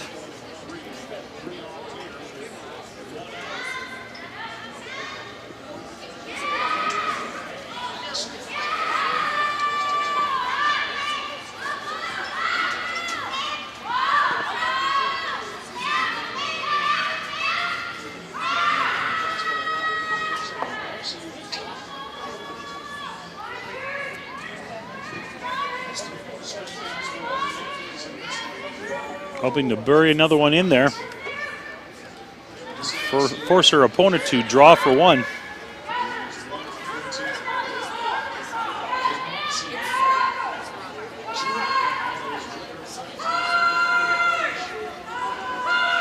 Well played in for the Froud team. Now, does give them a bit of an opportunity to raise back their own and yeah, they did split create the house. Yeah, they did create a bit of a pocket there. Thing is, if Koana even finds a way to sneak through, she probably sticks on the back one. It's going to be hard to get through that hole without redirecting off of one of them, and she's liable to get something out of play. One thing is, though, if she's ever does squeak it through, that one on the outside might come into play now, too. Her opponent sitting three. She cannot afford to miss this shot. Not overthrowing it. That's a really nice bit of weight she's playing here.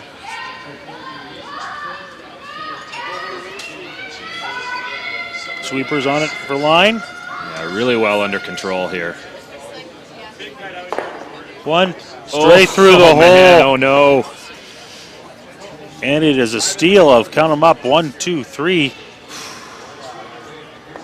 And a big change in this game as Froud now jumps ahead 4-3 after 6 ends of play.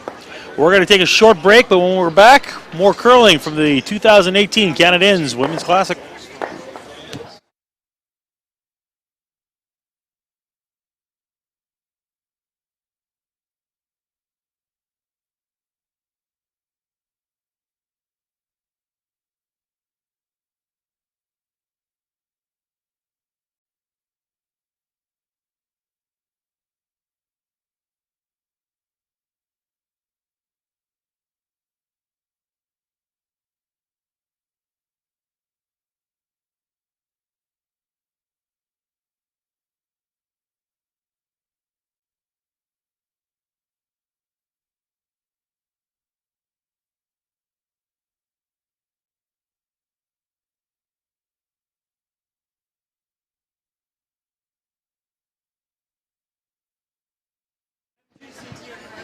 And we are back here in Portage la Prairie for curling action.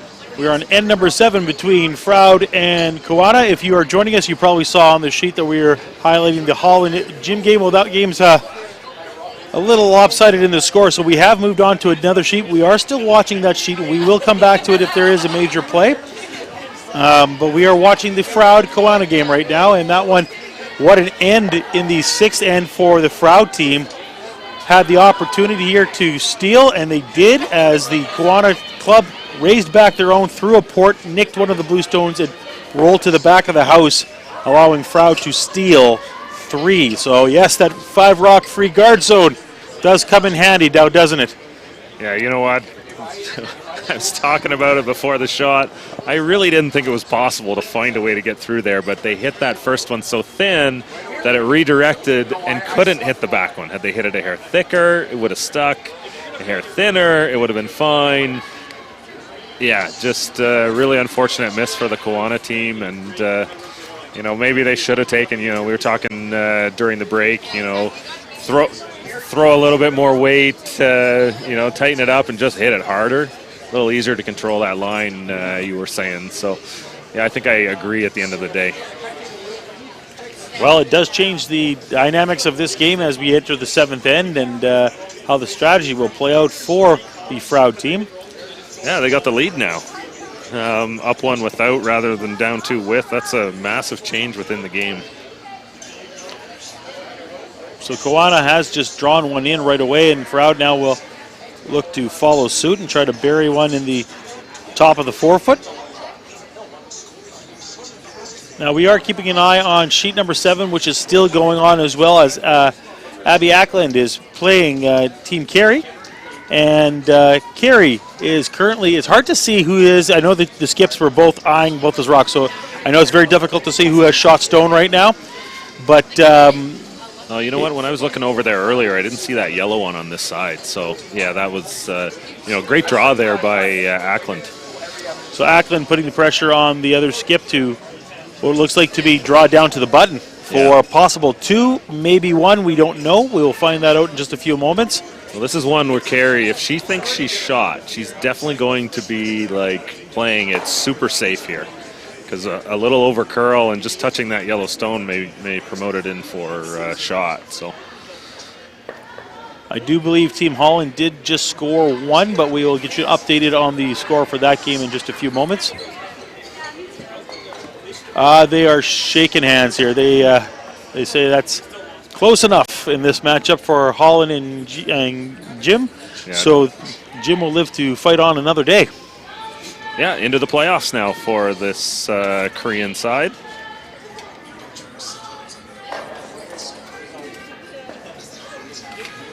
So we are still watching the Froud game. And the draw will chip in the yellow for a counter, it looks.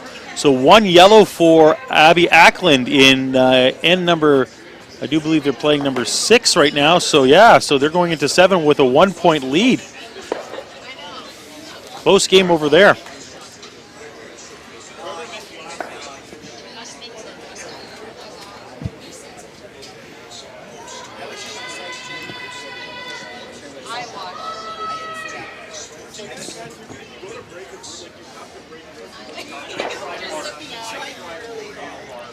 So we are in the 7th end to play here.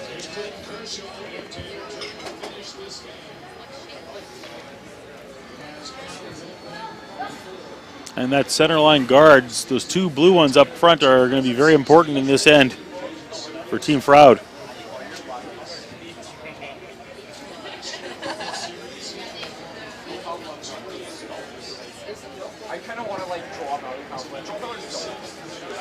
Ooh, a little wobble by the Japanese player coming out of the hack.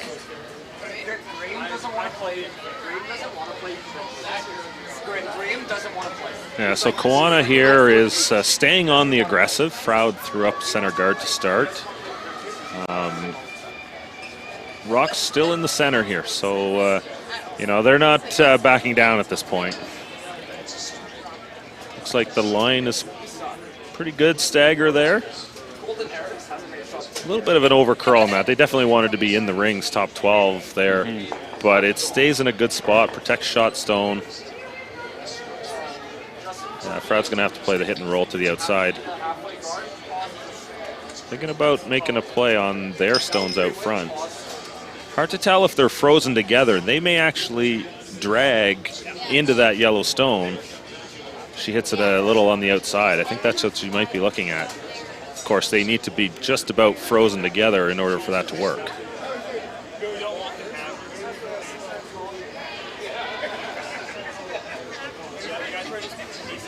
So on the Ackland-Kerry game, the fifth end was blanked, and the sixth, the one where they just finished, was a 1-point steal for Ackland. So Great 2 ends shot. to go. Great shot by that young skip.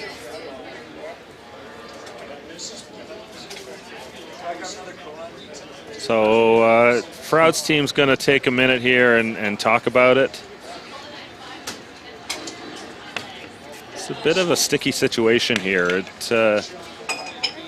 Kawana's really starting to jam a lot in the middle, and this starts to get scary for Froud. They don't have hammer here, so they're chasing now, and that's not a good spot to be. So looking at all the options.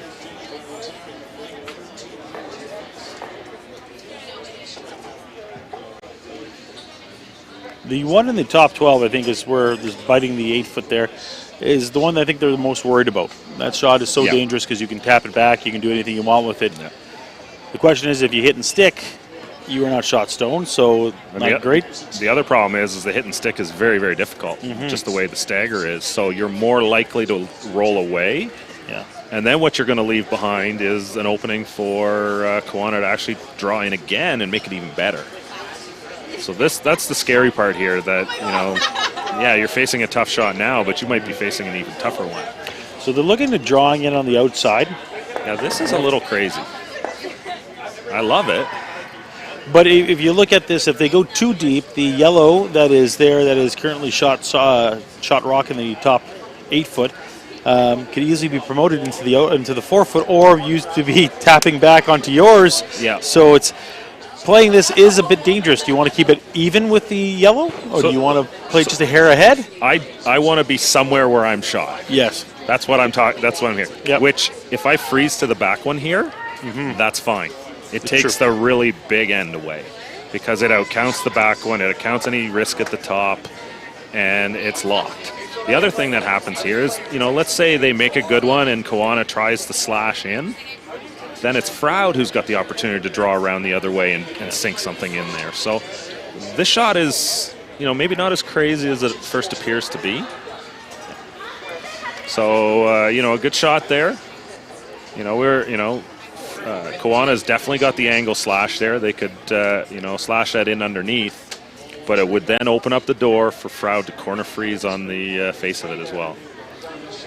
So from our angle here, you can see that they can just see a slim piece of that shot, that blue rock, and it's tempting with the weight. Play back 8 weight, back 12 weight, just tap it back and roll yourself in for a shot rock. Yeah, Kawana's definitely getting caught with hammer. And they had it lined up good, but this was a really nice shot here by the Froud team. And again, Kawana is caught chasing. I think a couple strategy errors in the middle of the lineup here that, they'll learn some lessons from. We'll see what happens here. A good shot can still get her out of trouble. Sweepers on this one, hard for line. Got to come around all the guards. It does. It's a piece, but Rex on the one on the back, and they still lie first and second shot rock, so not too bad. And looks like they may have some of that covered. Man, that's third under the guard still. That's a good shot. Nice recovery there from Team Kawana. Heavyweight battle here. They're going toe-to-toe.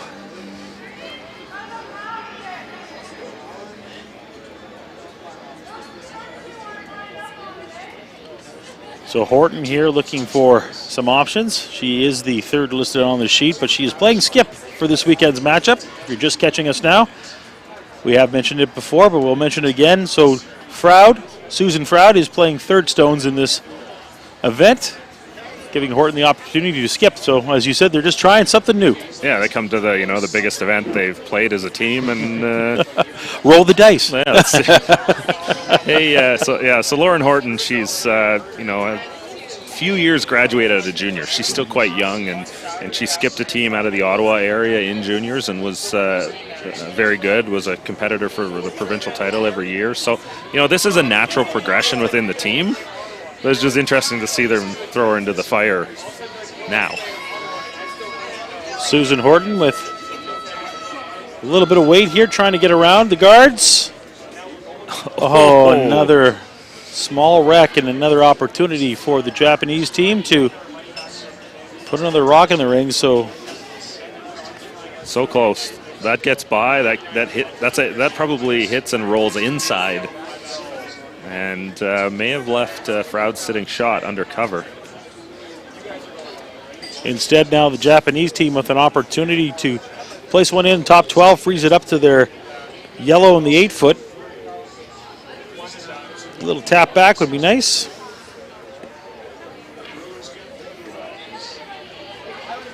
And over on sheet 7, we have 4 rocks which look to be biting into the 4-foot or in the 4-foot. So an offensive battle between Ackland and Kerry.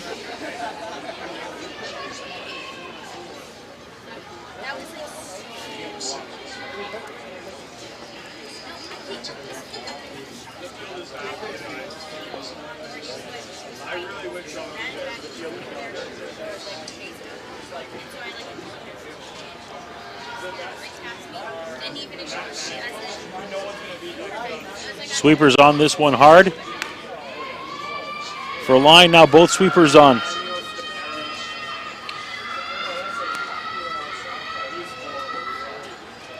This rockets by the guard. Little chip on the inside and roll in. I think that works. And even though they can see almost all of that stone from the other end, really not much they can do with it if they hit it on the nose. Yeah, the question is whether the stone that Froud would throw, whether it's going to outcount the top yellow or not. Kawana will definitely be lying 1 after this shot. It's just whether second shot is possible. The other question is if they nose it straight back, will there be a jam? Yeah, and outcount the blue stone at the top. It'd be very close.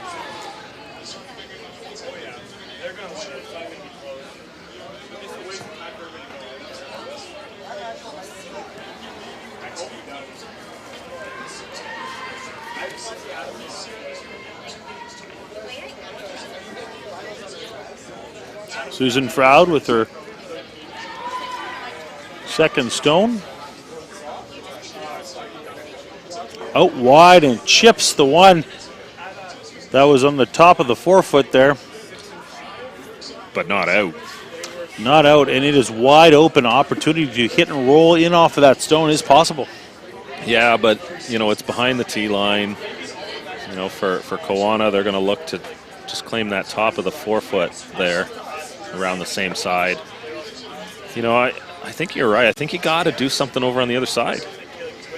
The problem here is if you leave that one alone, there's going to be something over there. And I like to draw better on that side anyways. Over on this side, there isn't a lot of room for Froud to get under cover. So, if Kawana was going to come down, you might want to come down and clip that top one and create some separation between your stones so that if Froud hides one somewhere, you can kind of slash in different angles and, you don't have that lock. Those 2 stones on the top of the 8-foot there, that's a guard situation for Froud right now. We saw that when Chrissy Cadoran hooked one underneath against Chelsea Carey to win on Friday night. Team Kawana trying to drag this one in. Little chip. And they are sitting 4 now in the house.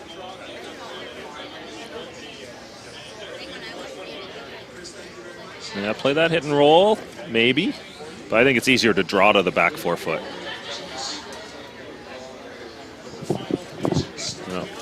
The one thing to look at here is you could make that hit and roll. You know, you end up in a good spot. You're going to try and limit the damage a little bit. Giving up 3 here is not the end of the world. You know, comebacks have been made down 2 width, especially with the 5 rock rule in place. But it is a lot easier to draw to a place on the sheet than try and play the hit and roll there. So, you know, it'd be an easier shot to get there with the draw.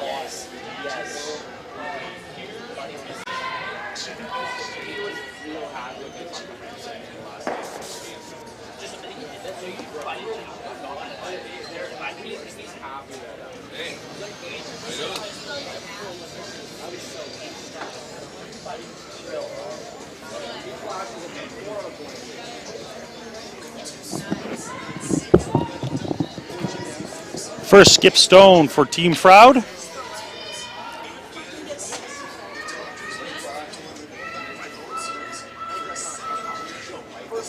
And they chip, they hit, they roll.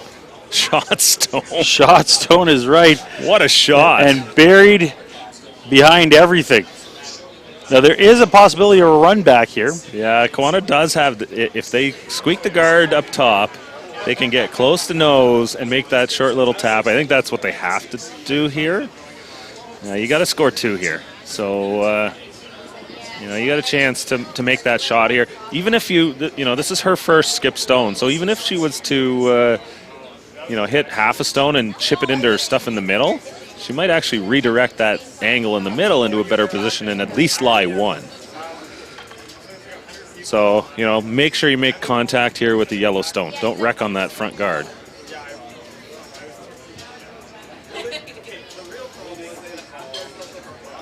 If she makes this, though, she is in great shape. Yes. Yeah, you know what? That draw is still there, though. You know, the hit and roll was made perfectly. You know, that was the harder of the 2 shots. I guess she was up for a challenge. But, you know, that draw is still there on the other side. So should Kawana make this, you know, there's still an opportunity to save the day for Loren Horton. But, you know, we're not talking easy shots here. This is what Kawana's got to do here. Set up the big score and put some pressure on her opponent. Hard for line. They're trying to hold this.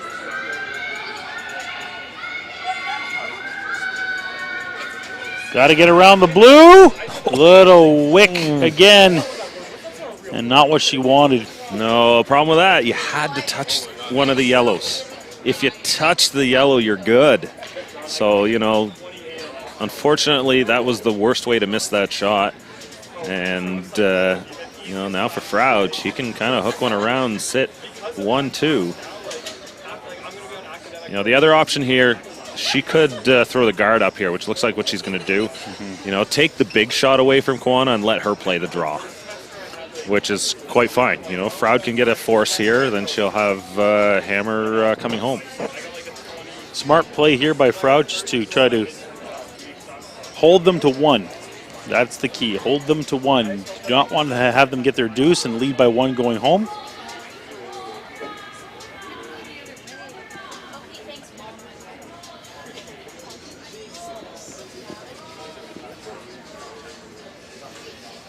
And we'll try to get a viewpoint, maybe if we can, of the Ackland game that is still going on.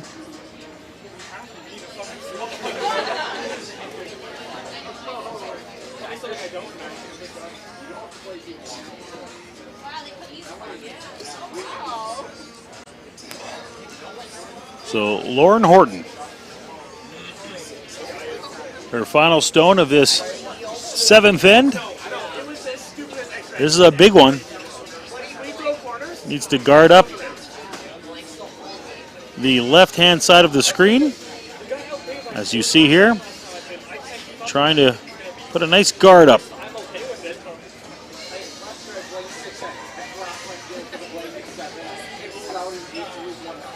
The sweeper's just keeping this one clean.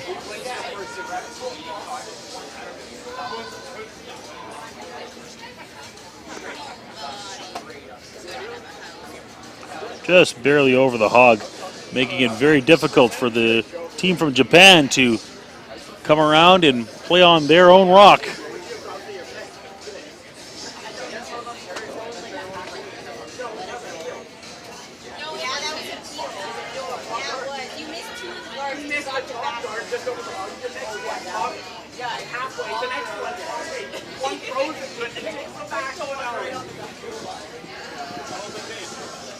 So after this stone is played, we will move over to 7 just to show you how the final shot is being played there. Awesome coverage here, grabbing last shots of the all the sheets out here. You know, it's yeah, great job, you guys. Kudos to Big Day Sports of Winnipeg for their coverage this week. You know, they really put together you know, some good work here. Well, I appreciate that as being part of the company.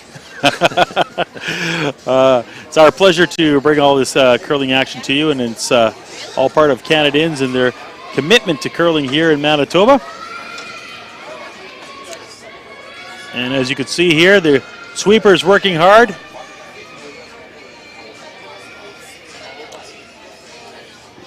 Working hard, and it wrecks on the guards up front, so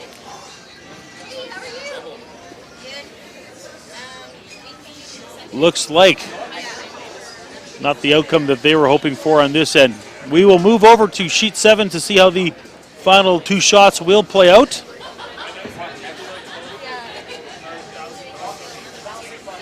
Looks like Ackland is guarding something here in the forefoot. She's throwing yellow stones. I don't know if it's possible for one of our overhead cameras to pick up what we see here in the house, because it's a little difficult to see the mess of stones, but if we can get you a shot, we will show you what she is looking at. Yeah, it looks like the pinhole might be exposed, but you can't get there with a draw. There's a blue rock just about full top 4, but it's second shot right now. Now we're all being blocked out here. Yeah.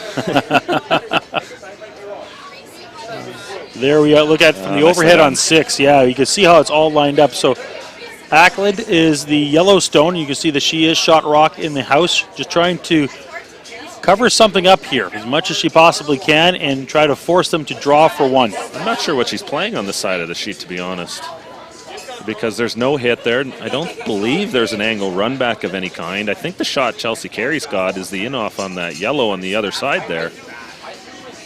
That's Abby Ackland with her final stone of the 7th end. Although I guess, you know, you put this, you draw beside the blue one, you're going to make it a lot harder to score 2. Sweeper's working hard on that stone. Yeah, just on the inside, so blocks off the guard as well. So not too bad, leaving the other team the opportunity to either raise back the yellow, which has got to be a pretty difficult shot, or to just draw in for 1. She's playing the thin in-off here. You think the thin in-off, yeah? Yeah. Well, she could stick that for 2. She could stick she it could for hit it too thick and actually give up a steal of 3 or 4 here. Yeah. It's definitely a high risk, high reward type shot. Yeah, this is the shot that Chelsea had for the big score here for the 2 and to take the lead. I think Abby should have thought about doing something out here. You know, the other shot, it looks like it would have been a draw for 1 for Kerry at best. But you know what? You learn these lessons when you move up to the big leagues. This Ackland team not far out of juniors. You know, a ton of skill, ton of talent there. We'll see what happens here. Chelsea Carey with her final stone of this 7th end. Looking to wick off that yellow. Hits it. Oh, just a little too thin. A little too thin. It is a steal of 1 for yellow. Ackland will go home with 2-point lead on that game. And we'll see how that one turns out in just one more end. We are going to take a quick break here at the 2018 Canadians Women's Classic. When we come back, 8th end action from sheets 6 and 7.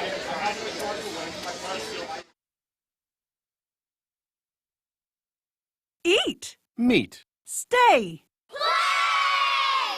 Canad Inn's destination centers are your home for hospitality, with 10 locations in Manitoba and 1 in North Dakota, featuring the finest in accommodations, food and beverage, entertainment, banquet and conference facilities, and so much more. For the best service and best value, your only stop is Canad Inns. Call today at 1-888-33-CANAD or visit us right now at canadinns.com.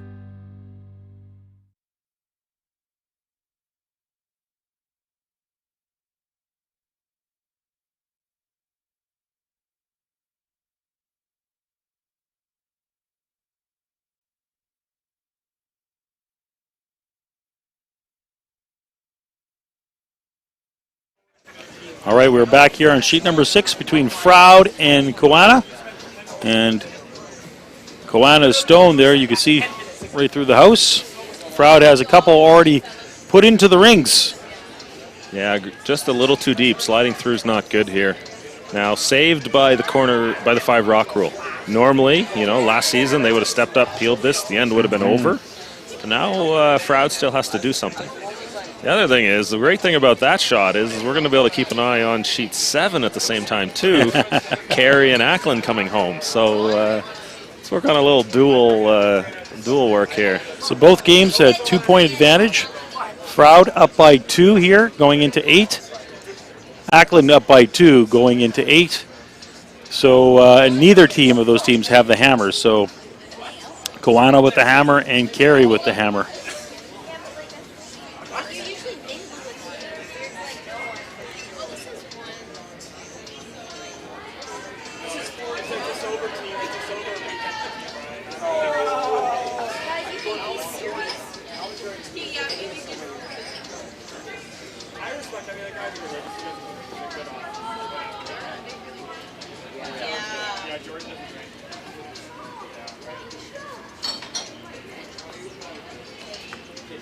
So that stone just slides just into the house, giving Kawana the opportunity to take it out.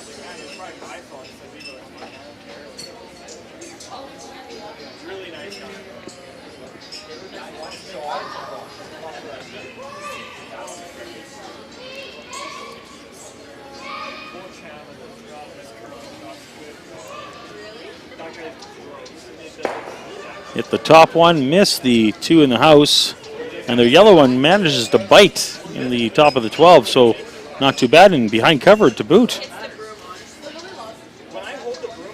Forces Froud now to peel away that corner guard.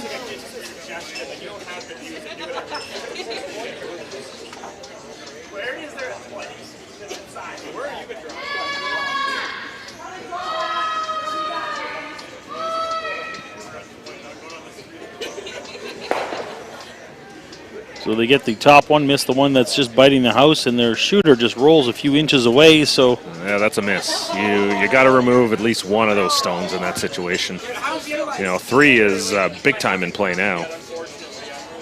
For Kawana, just hit the top one, roll under the corner. She's looking at a nose hit here, freeze. That's a good shot too. I like that.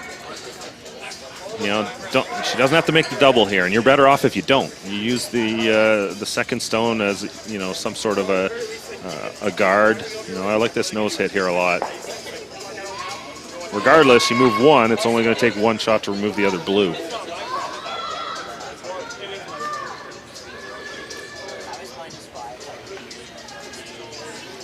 On sheet 7, Ackland now sitting with a couple stones in play in the 4-foot. Oh, that's not ideal. Kick the blue one underneath. That rock top 12 there, that was going to be a counter for Kawana. Unfortunately, now that blue one underneath is kind of taking it away. So we got eyes now on Ackland and Kerry. Ackland, of course, just had a child a few months ago. Yeah. Back in the curling circuit this year. Yeah, she took 2 years off of the game after juniors, and they've had a pretty good season. I believe semifinals appearance last weekend at the Atkins Classic, the Mother Club Classic. They, I believe, made the quarterfinals. So they've been cashing some checks on the Manitoba tour, and taking a couple of years off. This and right back into it. She's 2-time Manitoba junior champion as well.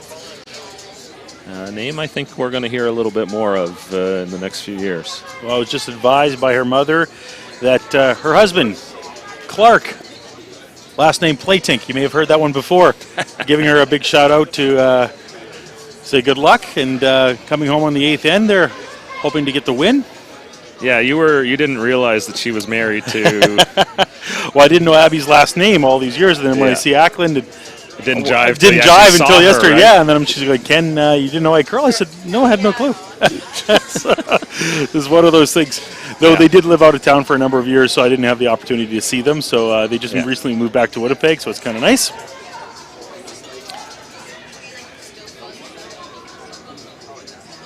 On our sheet, of course, the yellows, Kiwanis sitting 1 right now, need to get their 2 this end. And there is a blue stone. Looks like it's quarter buried, perhaps, in the 12-foot. So they're looking to remove that stone now. Lie 3.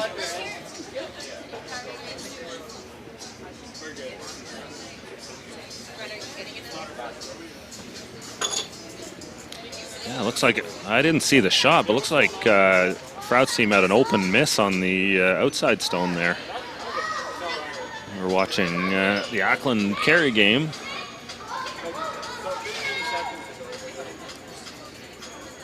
Looking for a little inside roll on this one. Oh, what a shot. Really nice throw there. Yeah. By, I believe that was Junko Nishimura. You are correct. And Nishimura, sorry.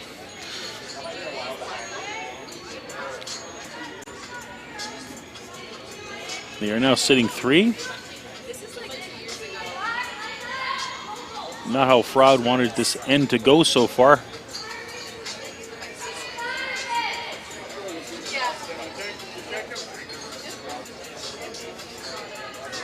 So looking to play the hit on this one.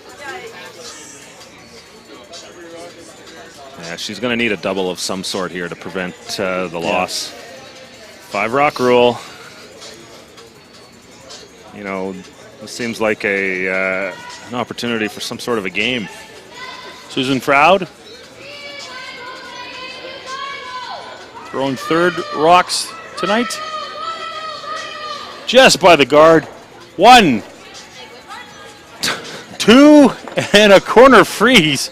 Now, I do believe that rock is still in play. Yeah, it's close. Yeah. Whether it's in the rings. If we could see the overhead view, we'd be able to tell you whether or not we think it's in the rings. I bet you we wouldn't. It's one of these ones that I bet you the overhead will show us some white. But, you know, the rounded surface on the bottom of the stone, there you go, see? It looks so good from our vantage point that it could be biting, but no, you know it looks like there's a good chunk of white there, so I'm going to say probably not. Yeah, that's probably out.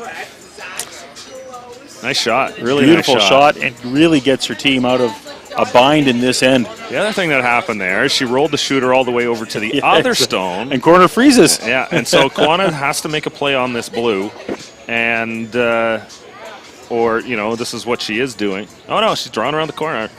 I like this. Ignore that on the other side. Try and get underneath. This is a really mature call here.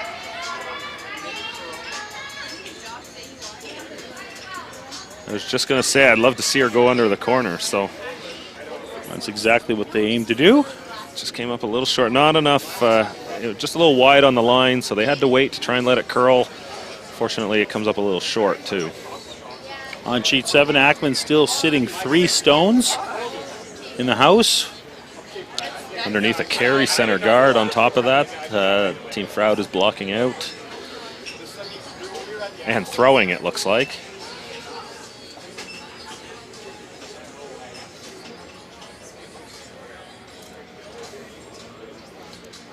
Yeah, this is kind of getting rich too early for kind of case for Ackland. Like, I'm not sure there's any play in the middle that makes any sense for them. Nope. Peel that corner guard and you know, just get out of trouble here. They're opting to put up another guard. Yeah. And here's where it gets scary because, you know, they put up a guard. Chelsea's going to play that run back. She can nose it, get a couple yellows to go away. All of a sudden, she's going to start building an end here.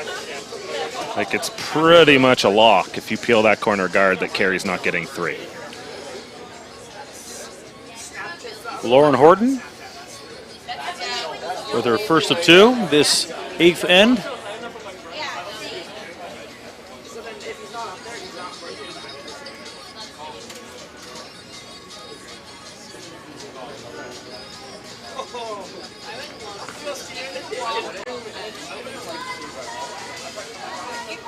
Looking to remove the yellow, biting the top of the 12, top of the 8th. She's around the guard, gets a good chunk, and yeah, good shot. At this point, for Froud, just keep removing yellow stones.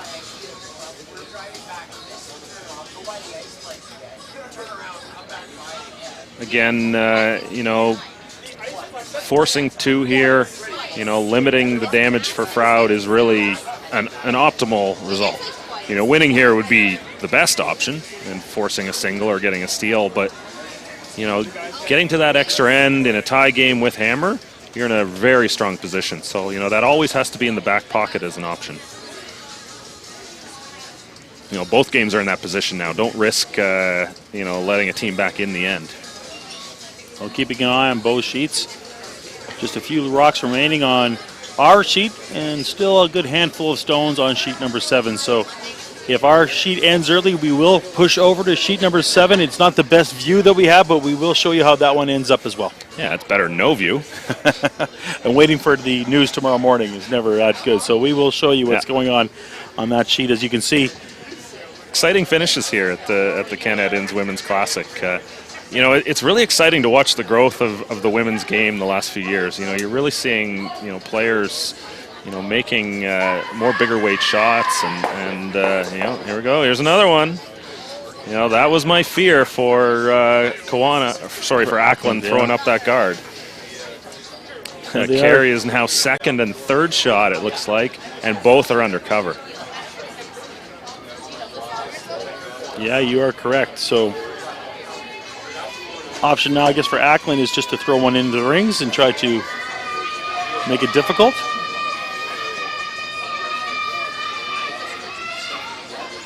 On our sheet, a beautiful draw around a guard. And you can see they're dragging this one nicely into the 4-foot. So Team Japan now sitting with first and third shot rock. Yeah, Froud's got to put a good shot in here. This is a little scary here. Skip Loren Horton suggested the hit and roll off her own. Well, it's scary, redirect but in. It's scary, but it's not, because she does remove a Yellowstone from play. It's pretty easy. Got to hit at least half the rock. As long as you hit 3/4 somewhere on the inside. Yes. And this isn't hard to get going a little bit on this ice. This Regawasco ice, Farrell Asham, really his club here as well. This ice will swing. And if she curls too much here, hits the wrong side of this blue, Kiwanis just going to have a draw for the win. I think a better shot here would be just draw. Throw a draw to the top of the button and sit second and third.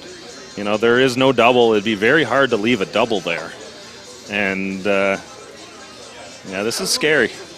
Yeah, obviously she wins the game if she makes the hit and roll under. So what could be for the game here, Loren Horton with her final rock here on the 8th end. Looking for the double off of her own stone in the 8-foot. Sweeper's on it hard for line. She gets 1. Pushes back the second one. She sits first. Great shot.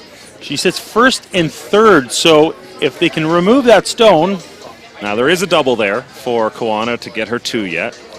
Really nicely thrown by Loren Horton. Risk reward there. They took some chances, played a tough shot, and made a beauty. Just a little bit more on that yellow stone, and a completely different game at this point in time. Yeah. But could be going to extra ends. Yeah, you're exactly what you're hoping for, right? More curling. Well, these curlers are actually hoping to end this one early because they got to get up early tomorrow morning to continue on the action at 10 a.m. We have more curling here for the 2018 Canad Inns Women's Classic, and then, of course, more throughout the course of the day as we get to the championship game. 3 draws tomorrow, starting at 10 a.m. So for anybody who's a night owl, coming up soon, we will have both the Champery Masters semifinals as well as the PAF Masters semifinals from Europe. I believe those games will start around 2 a.m. Eastern Time, which would be 1 a.m. here, Central Time in Manitoba. So, if you're looking to keep going all night long, we might be able to meet you in the morning after the finals in both those games, and we can keep going all day, too. Last stone here on sheet number 6. This could be to keep them going. Need to make the double and stick and not lose their second shot rock or their shooter. It's 1. It's 2. Oh, yeah. They get a deuce, and we are going to extra ends here on sheet number 6. Shot making.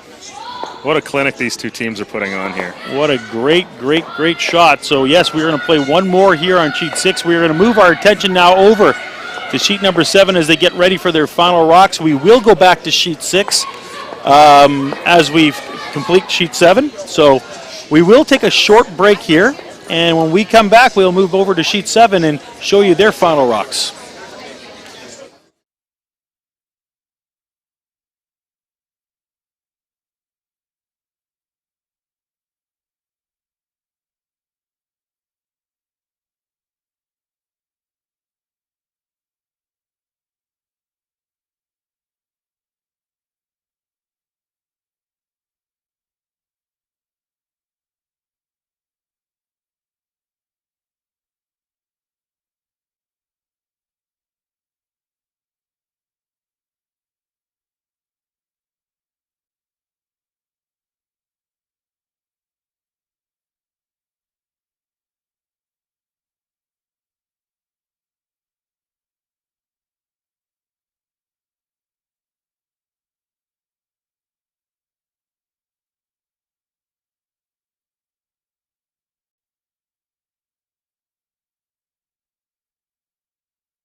We move our attention over now to sheet number 7 for the first skip stone for Abby Ackland. We got 4 rocks to play here in the 8th end, and we have a ton of rocks in play. So Abby Ackland sitting shot rock right now, top of the 4-foot, biting the button. Looking to put a second one in there to make it difficult for Kerry to get her 2 to tie.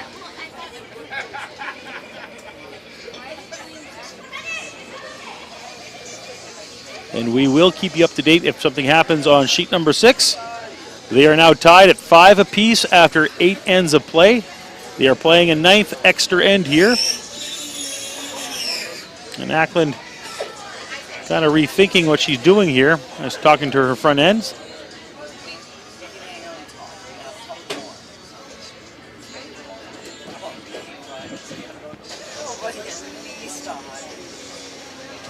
So the nice thing about this angle right here is we can see both sheets still right now as we're playing. As the extra end they bring their rocks back to the same end they just played on, and they will return back home for the 9th end. Yeah, they do that for the fans here. The home end of the Tavern United broadcast booth overlooks the ice here, and so it helps for the fans to have a better view of the game action going on. So Ackland here looking at her options. I will when I get service.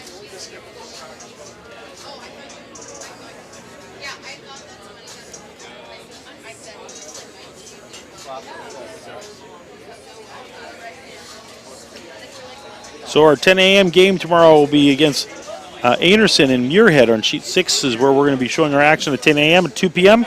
Well, we'll be the winners of several of the games from the morning, and then of course the final will be on sheet 4 at 6 p.m. So make sure you join us for all the action tomorrow. Yeah, so that matchup will be, so when we play Anderson Muirhead, we won't cover the winner of that game. Of course. We'll go to the other half of the bracket, so you can kind of expect to follow as to who you're going to see at 2 p.m. at the same time too.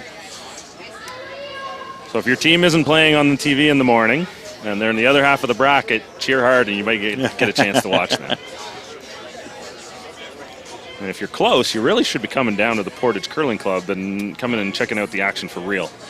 You know, there is nothing like it in curling. You know, you go to the Briar, you go to the Scotties, and you really barely see the players.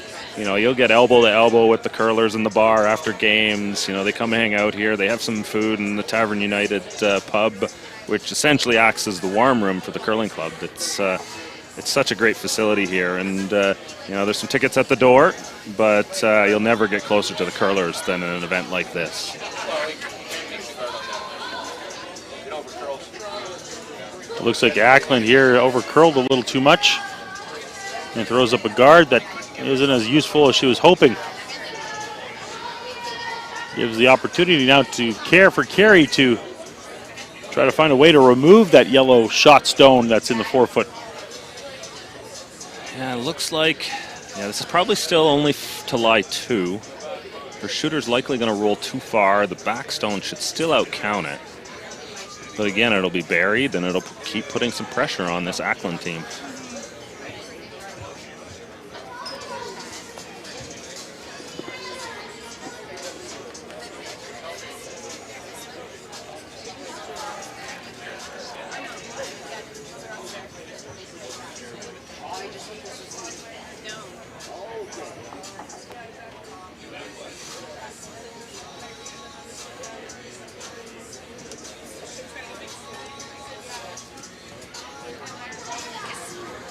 Ladies taking their time with their final shots. Of course, there are no time clocks here at the Canadians Women's Classic, so they can take their time.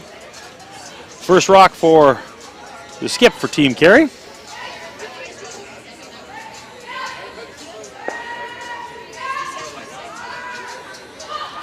Looking to promote her blue. Will it get by the guard? It does. Hits the one. And she is now sitting 3, possibly. Ooh, yeah, it's close. It's pretty close. I'm thinking it's still only 2. I think the back one might be out counting. But it is so close that I don't think it's responsible to be making a choice from here.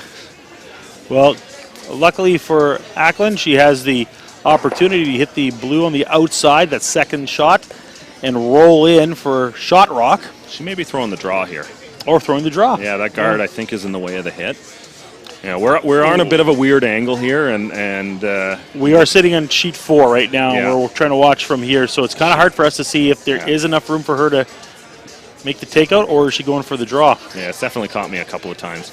The issue here with the hit is that you know, if she doesn't roll to the right place, she will give a shot for 3 and a chance for a win. Yeah, a reasonably played draw here. And Kerry probably doesn't have a shot for the win. You know, you can be anywhere top 8, you know, half in the top 8, all the way to the top 4.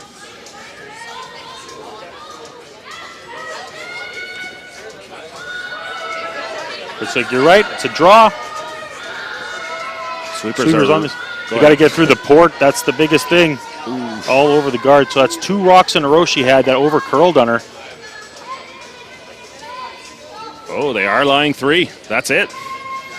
So that is the game. Abby Ackland will lose to Chelsea Kerry by a score of 5-4, and they will continue on, Team Kerry, in the rest of the event. Yeah, she'll qualify for tomorrow morning's quarterfinals. Yeah, tough loss for that young Ackland team. That's going to hurt a little bit. But again, another 5-rock rule casualty there. Score of 3 and the last end, and this game has gotten a little bit more exciting. So we do have some rocks in play in this one, and this one should end here in the 9th end.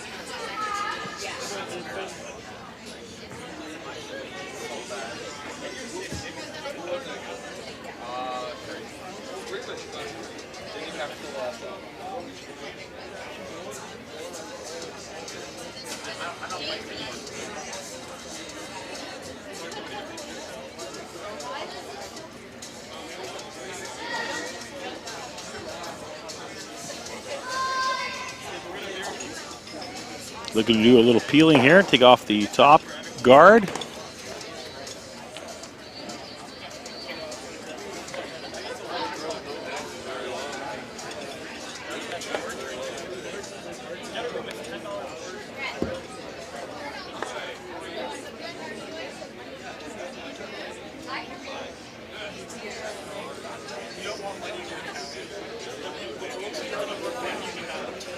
So Froud with the hammer in this end. It looks like she is lying one.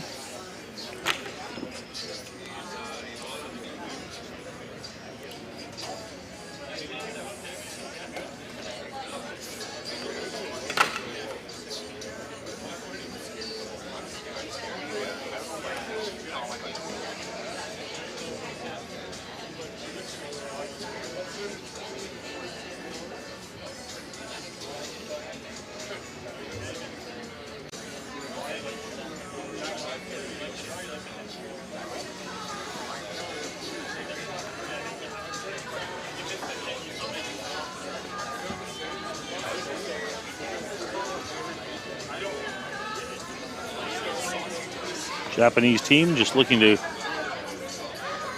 throw up another center line guard. Yeah, really good setup here for Kawana. Well, Froud is shot back of the button right now, but that stone is going to be very helpful as this end develops. Well, it is visible from one side, so they have the opportunity to draw down to it, of course, freeze up to it. Yeah, you draw down around there, and you'll sit second shot covering the pin, and I don't think Froud will have a shot. You know, Froud may want to actually draw a rock earlier than maybe they'd want to. You know, I think Kawana's got to think about going now. So they're calling the third down. Yeah. Have a bit of a discussion. Yeah, and I think you're right too. It's you got to make that choice sooner than later. Yeah, she can't. So Froud cannot ignore it if Kawana throws a guard up, because it's, you know, she's gonna Kawana's gonna go if Froud goes at some point. And I think this is the time where Kawana knows that if she doesn't go now, Froud's gonna go. And, you know, all you got to do is quarter tuck it around the yellows, try and get top of the button, cover the pin.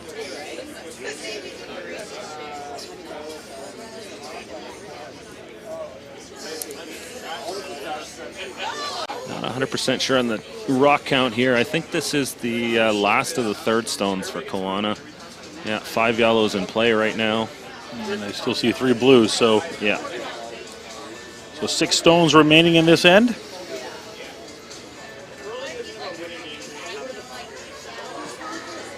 Just thinking about even splitting those up on the front.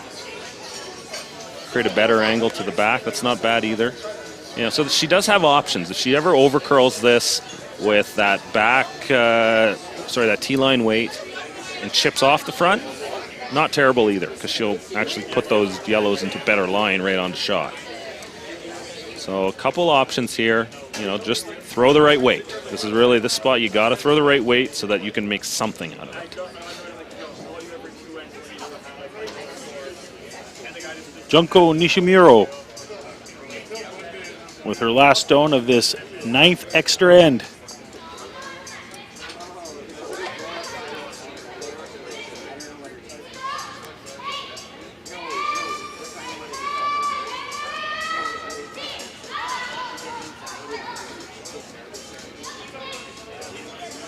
This is real close. Weight's really nice. Sweepers off it till the very end. Need it to curl in. Just needed a little bit more curl. That's not bad. You know, Froud could throw that draw, follow it down, and really put the squeeze to Kawana here. But yeah, that really needed to curl about another 6 inches minimum. Weight was really nice. They're going to force Froud to have to make a play on it, though. They are sitting shot, so they can't ignore it and deal with the front at this point.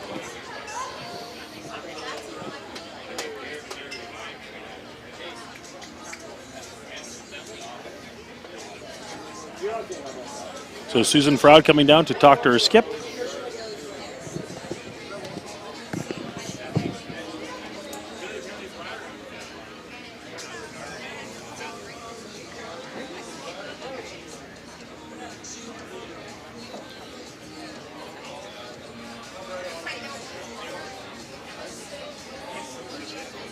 Yeah, definitely noted in the YouTube chat.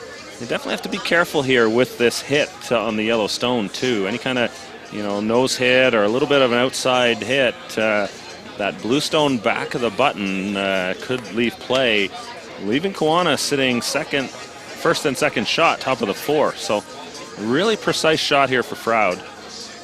You know, I think the call here, they got to throw draw.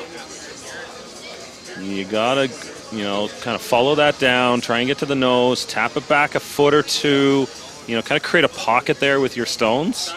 You know, this hit is dangerous if they end up hitting it a hair too much on the high side.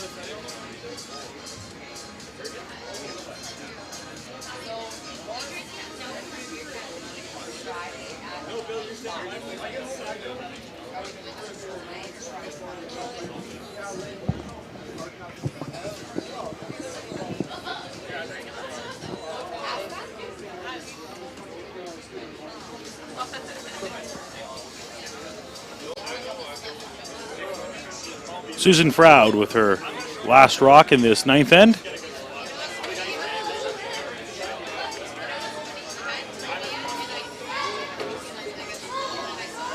Hanging out there just a little bit. Waiting for this one to curl. That's not good.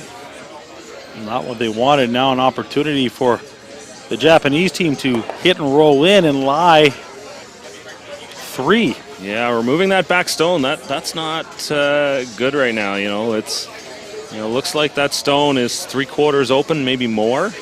You know, Kawana comes down, taps it on the nose. She has really got the end set up well.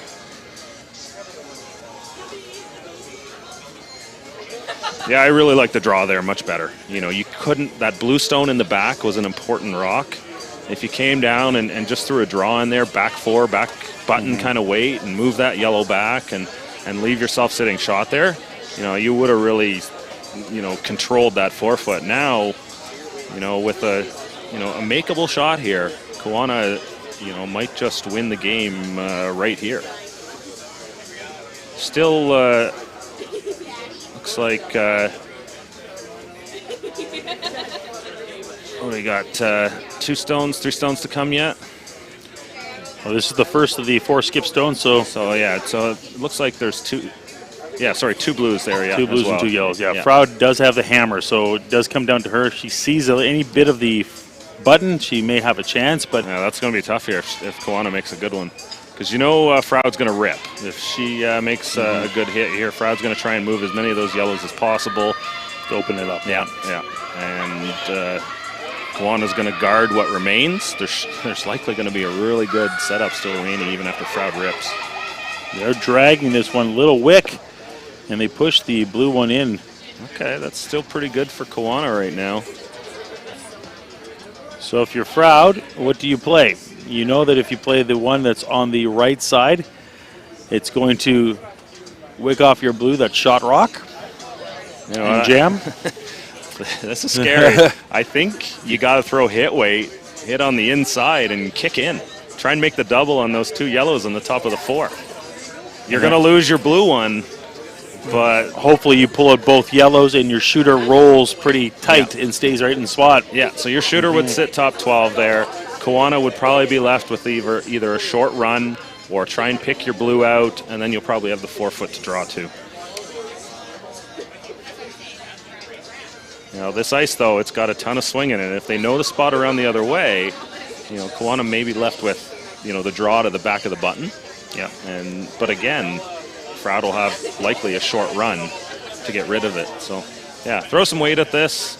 See where it moves. Yeah, hit 3/4 on the inside, make the double on the yellows, the blue goes, and you'll be sitting shot top 4. You know, if you hit it thin enough, you might actually sit 2.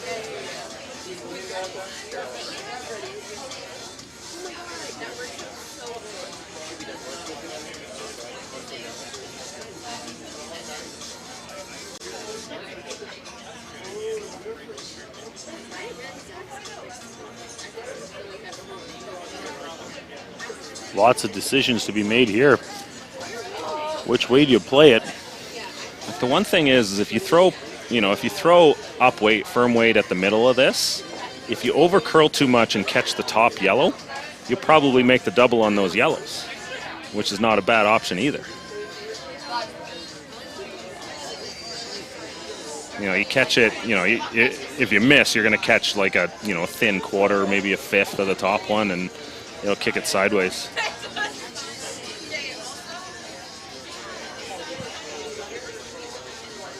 So a decision has been made, a draw to the top 12. I don't know if this is the shot I would be making.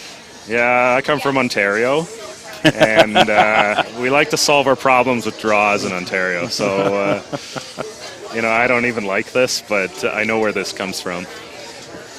Yeah, I remember a year, I had a conversation the year John Meade was playing with Wayne Madaw when he came to Ontario and played, and he said to me, "You guys are crazy here." I'd chalk that up, that comment up to something like this. In Manitoba, we like to play big weight. Yeah, hit. Solve the problem with the hit out here.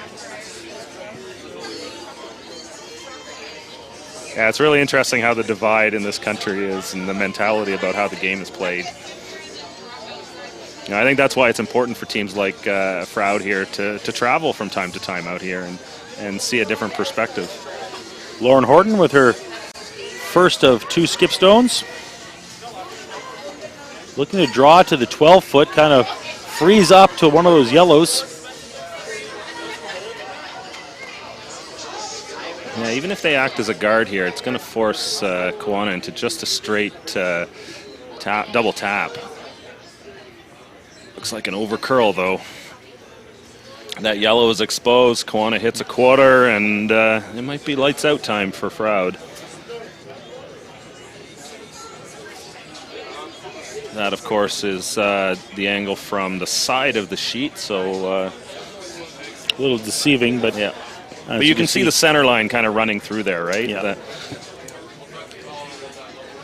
Yeah, she likely can see 3/4 of that from the other hack, half for sure, which is more than enough than she needs to make this hit. And the thinner she hits this, she'll actually kick it underneath as well. And bury what is second shot rock into shot rock. Yeah. With covered. So Kawana with what could be the final stone of this game. Most likely it will not be, but well, they're going to try something. Froud's going to try something. Although, Kawana does have to be shot here for the game to continue.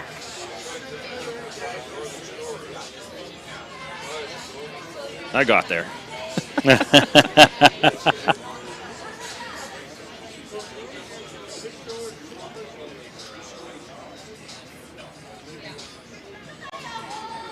It's this young Japanese skip out of the Yamanashi Curling Club, a couple hours south of Tokyo, reigning Japanese champion.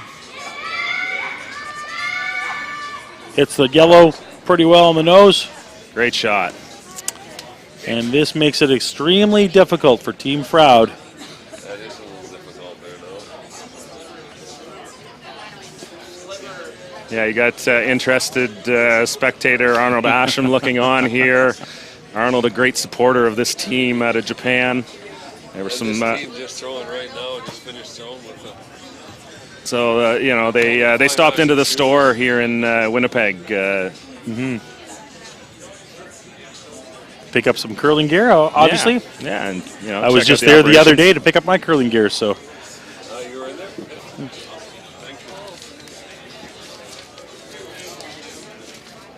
So final rock here in the ninth end. It will be decided. But what will happen? Loren Horton throwing the skip stones for Team Froud. I think you got a draw here. They are looking at a run back. Yeah, that's not there, I don't think. You got to draw T-line here. You got to go. You can see from the viewer's perspective here, the right-hand foot there. If you were able to throw a draw, throw perfect T-line weight, and skinny by that second yellow, you could stop for shot. Just.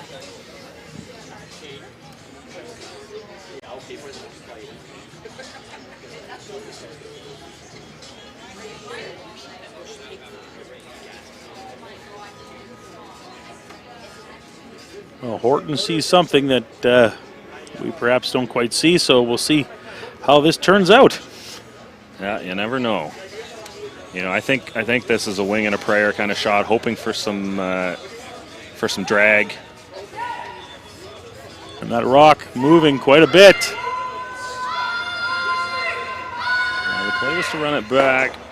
She hits two, but the not quite. shots don't stick. It's a single. It's 3 points for Kewanna. They end up taking a 8-5 win, and they will move on in the event here, the 2018 Canadians Women's Classic. For myself and for Jerry, it's been a long night. We covered 4 sheets back and forth, but we got them all done. Make sure you join us tomorrow morning at 10 a.m. for more curling action here from the Portage Curling Club.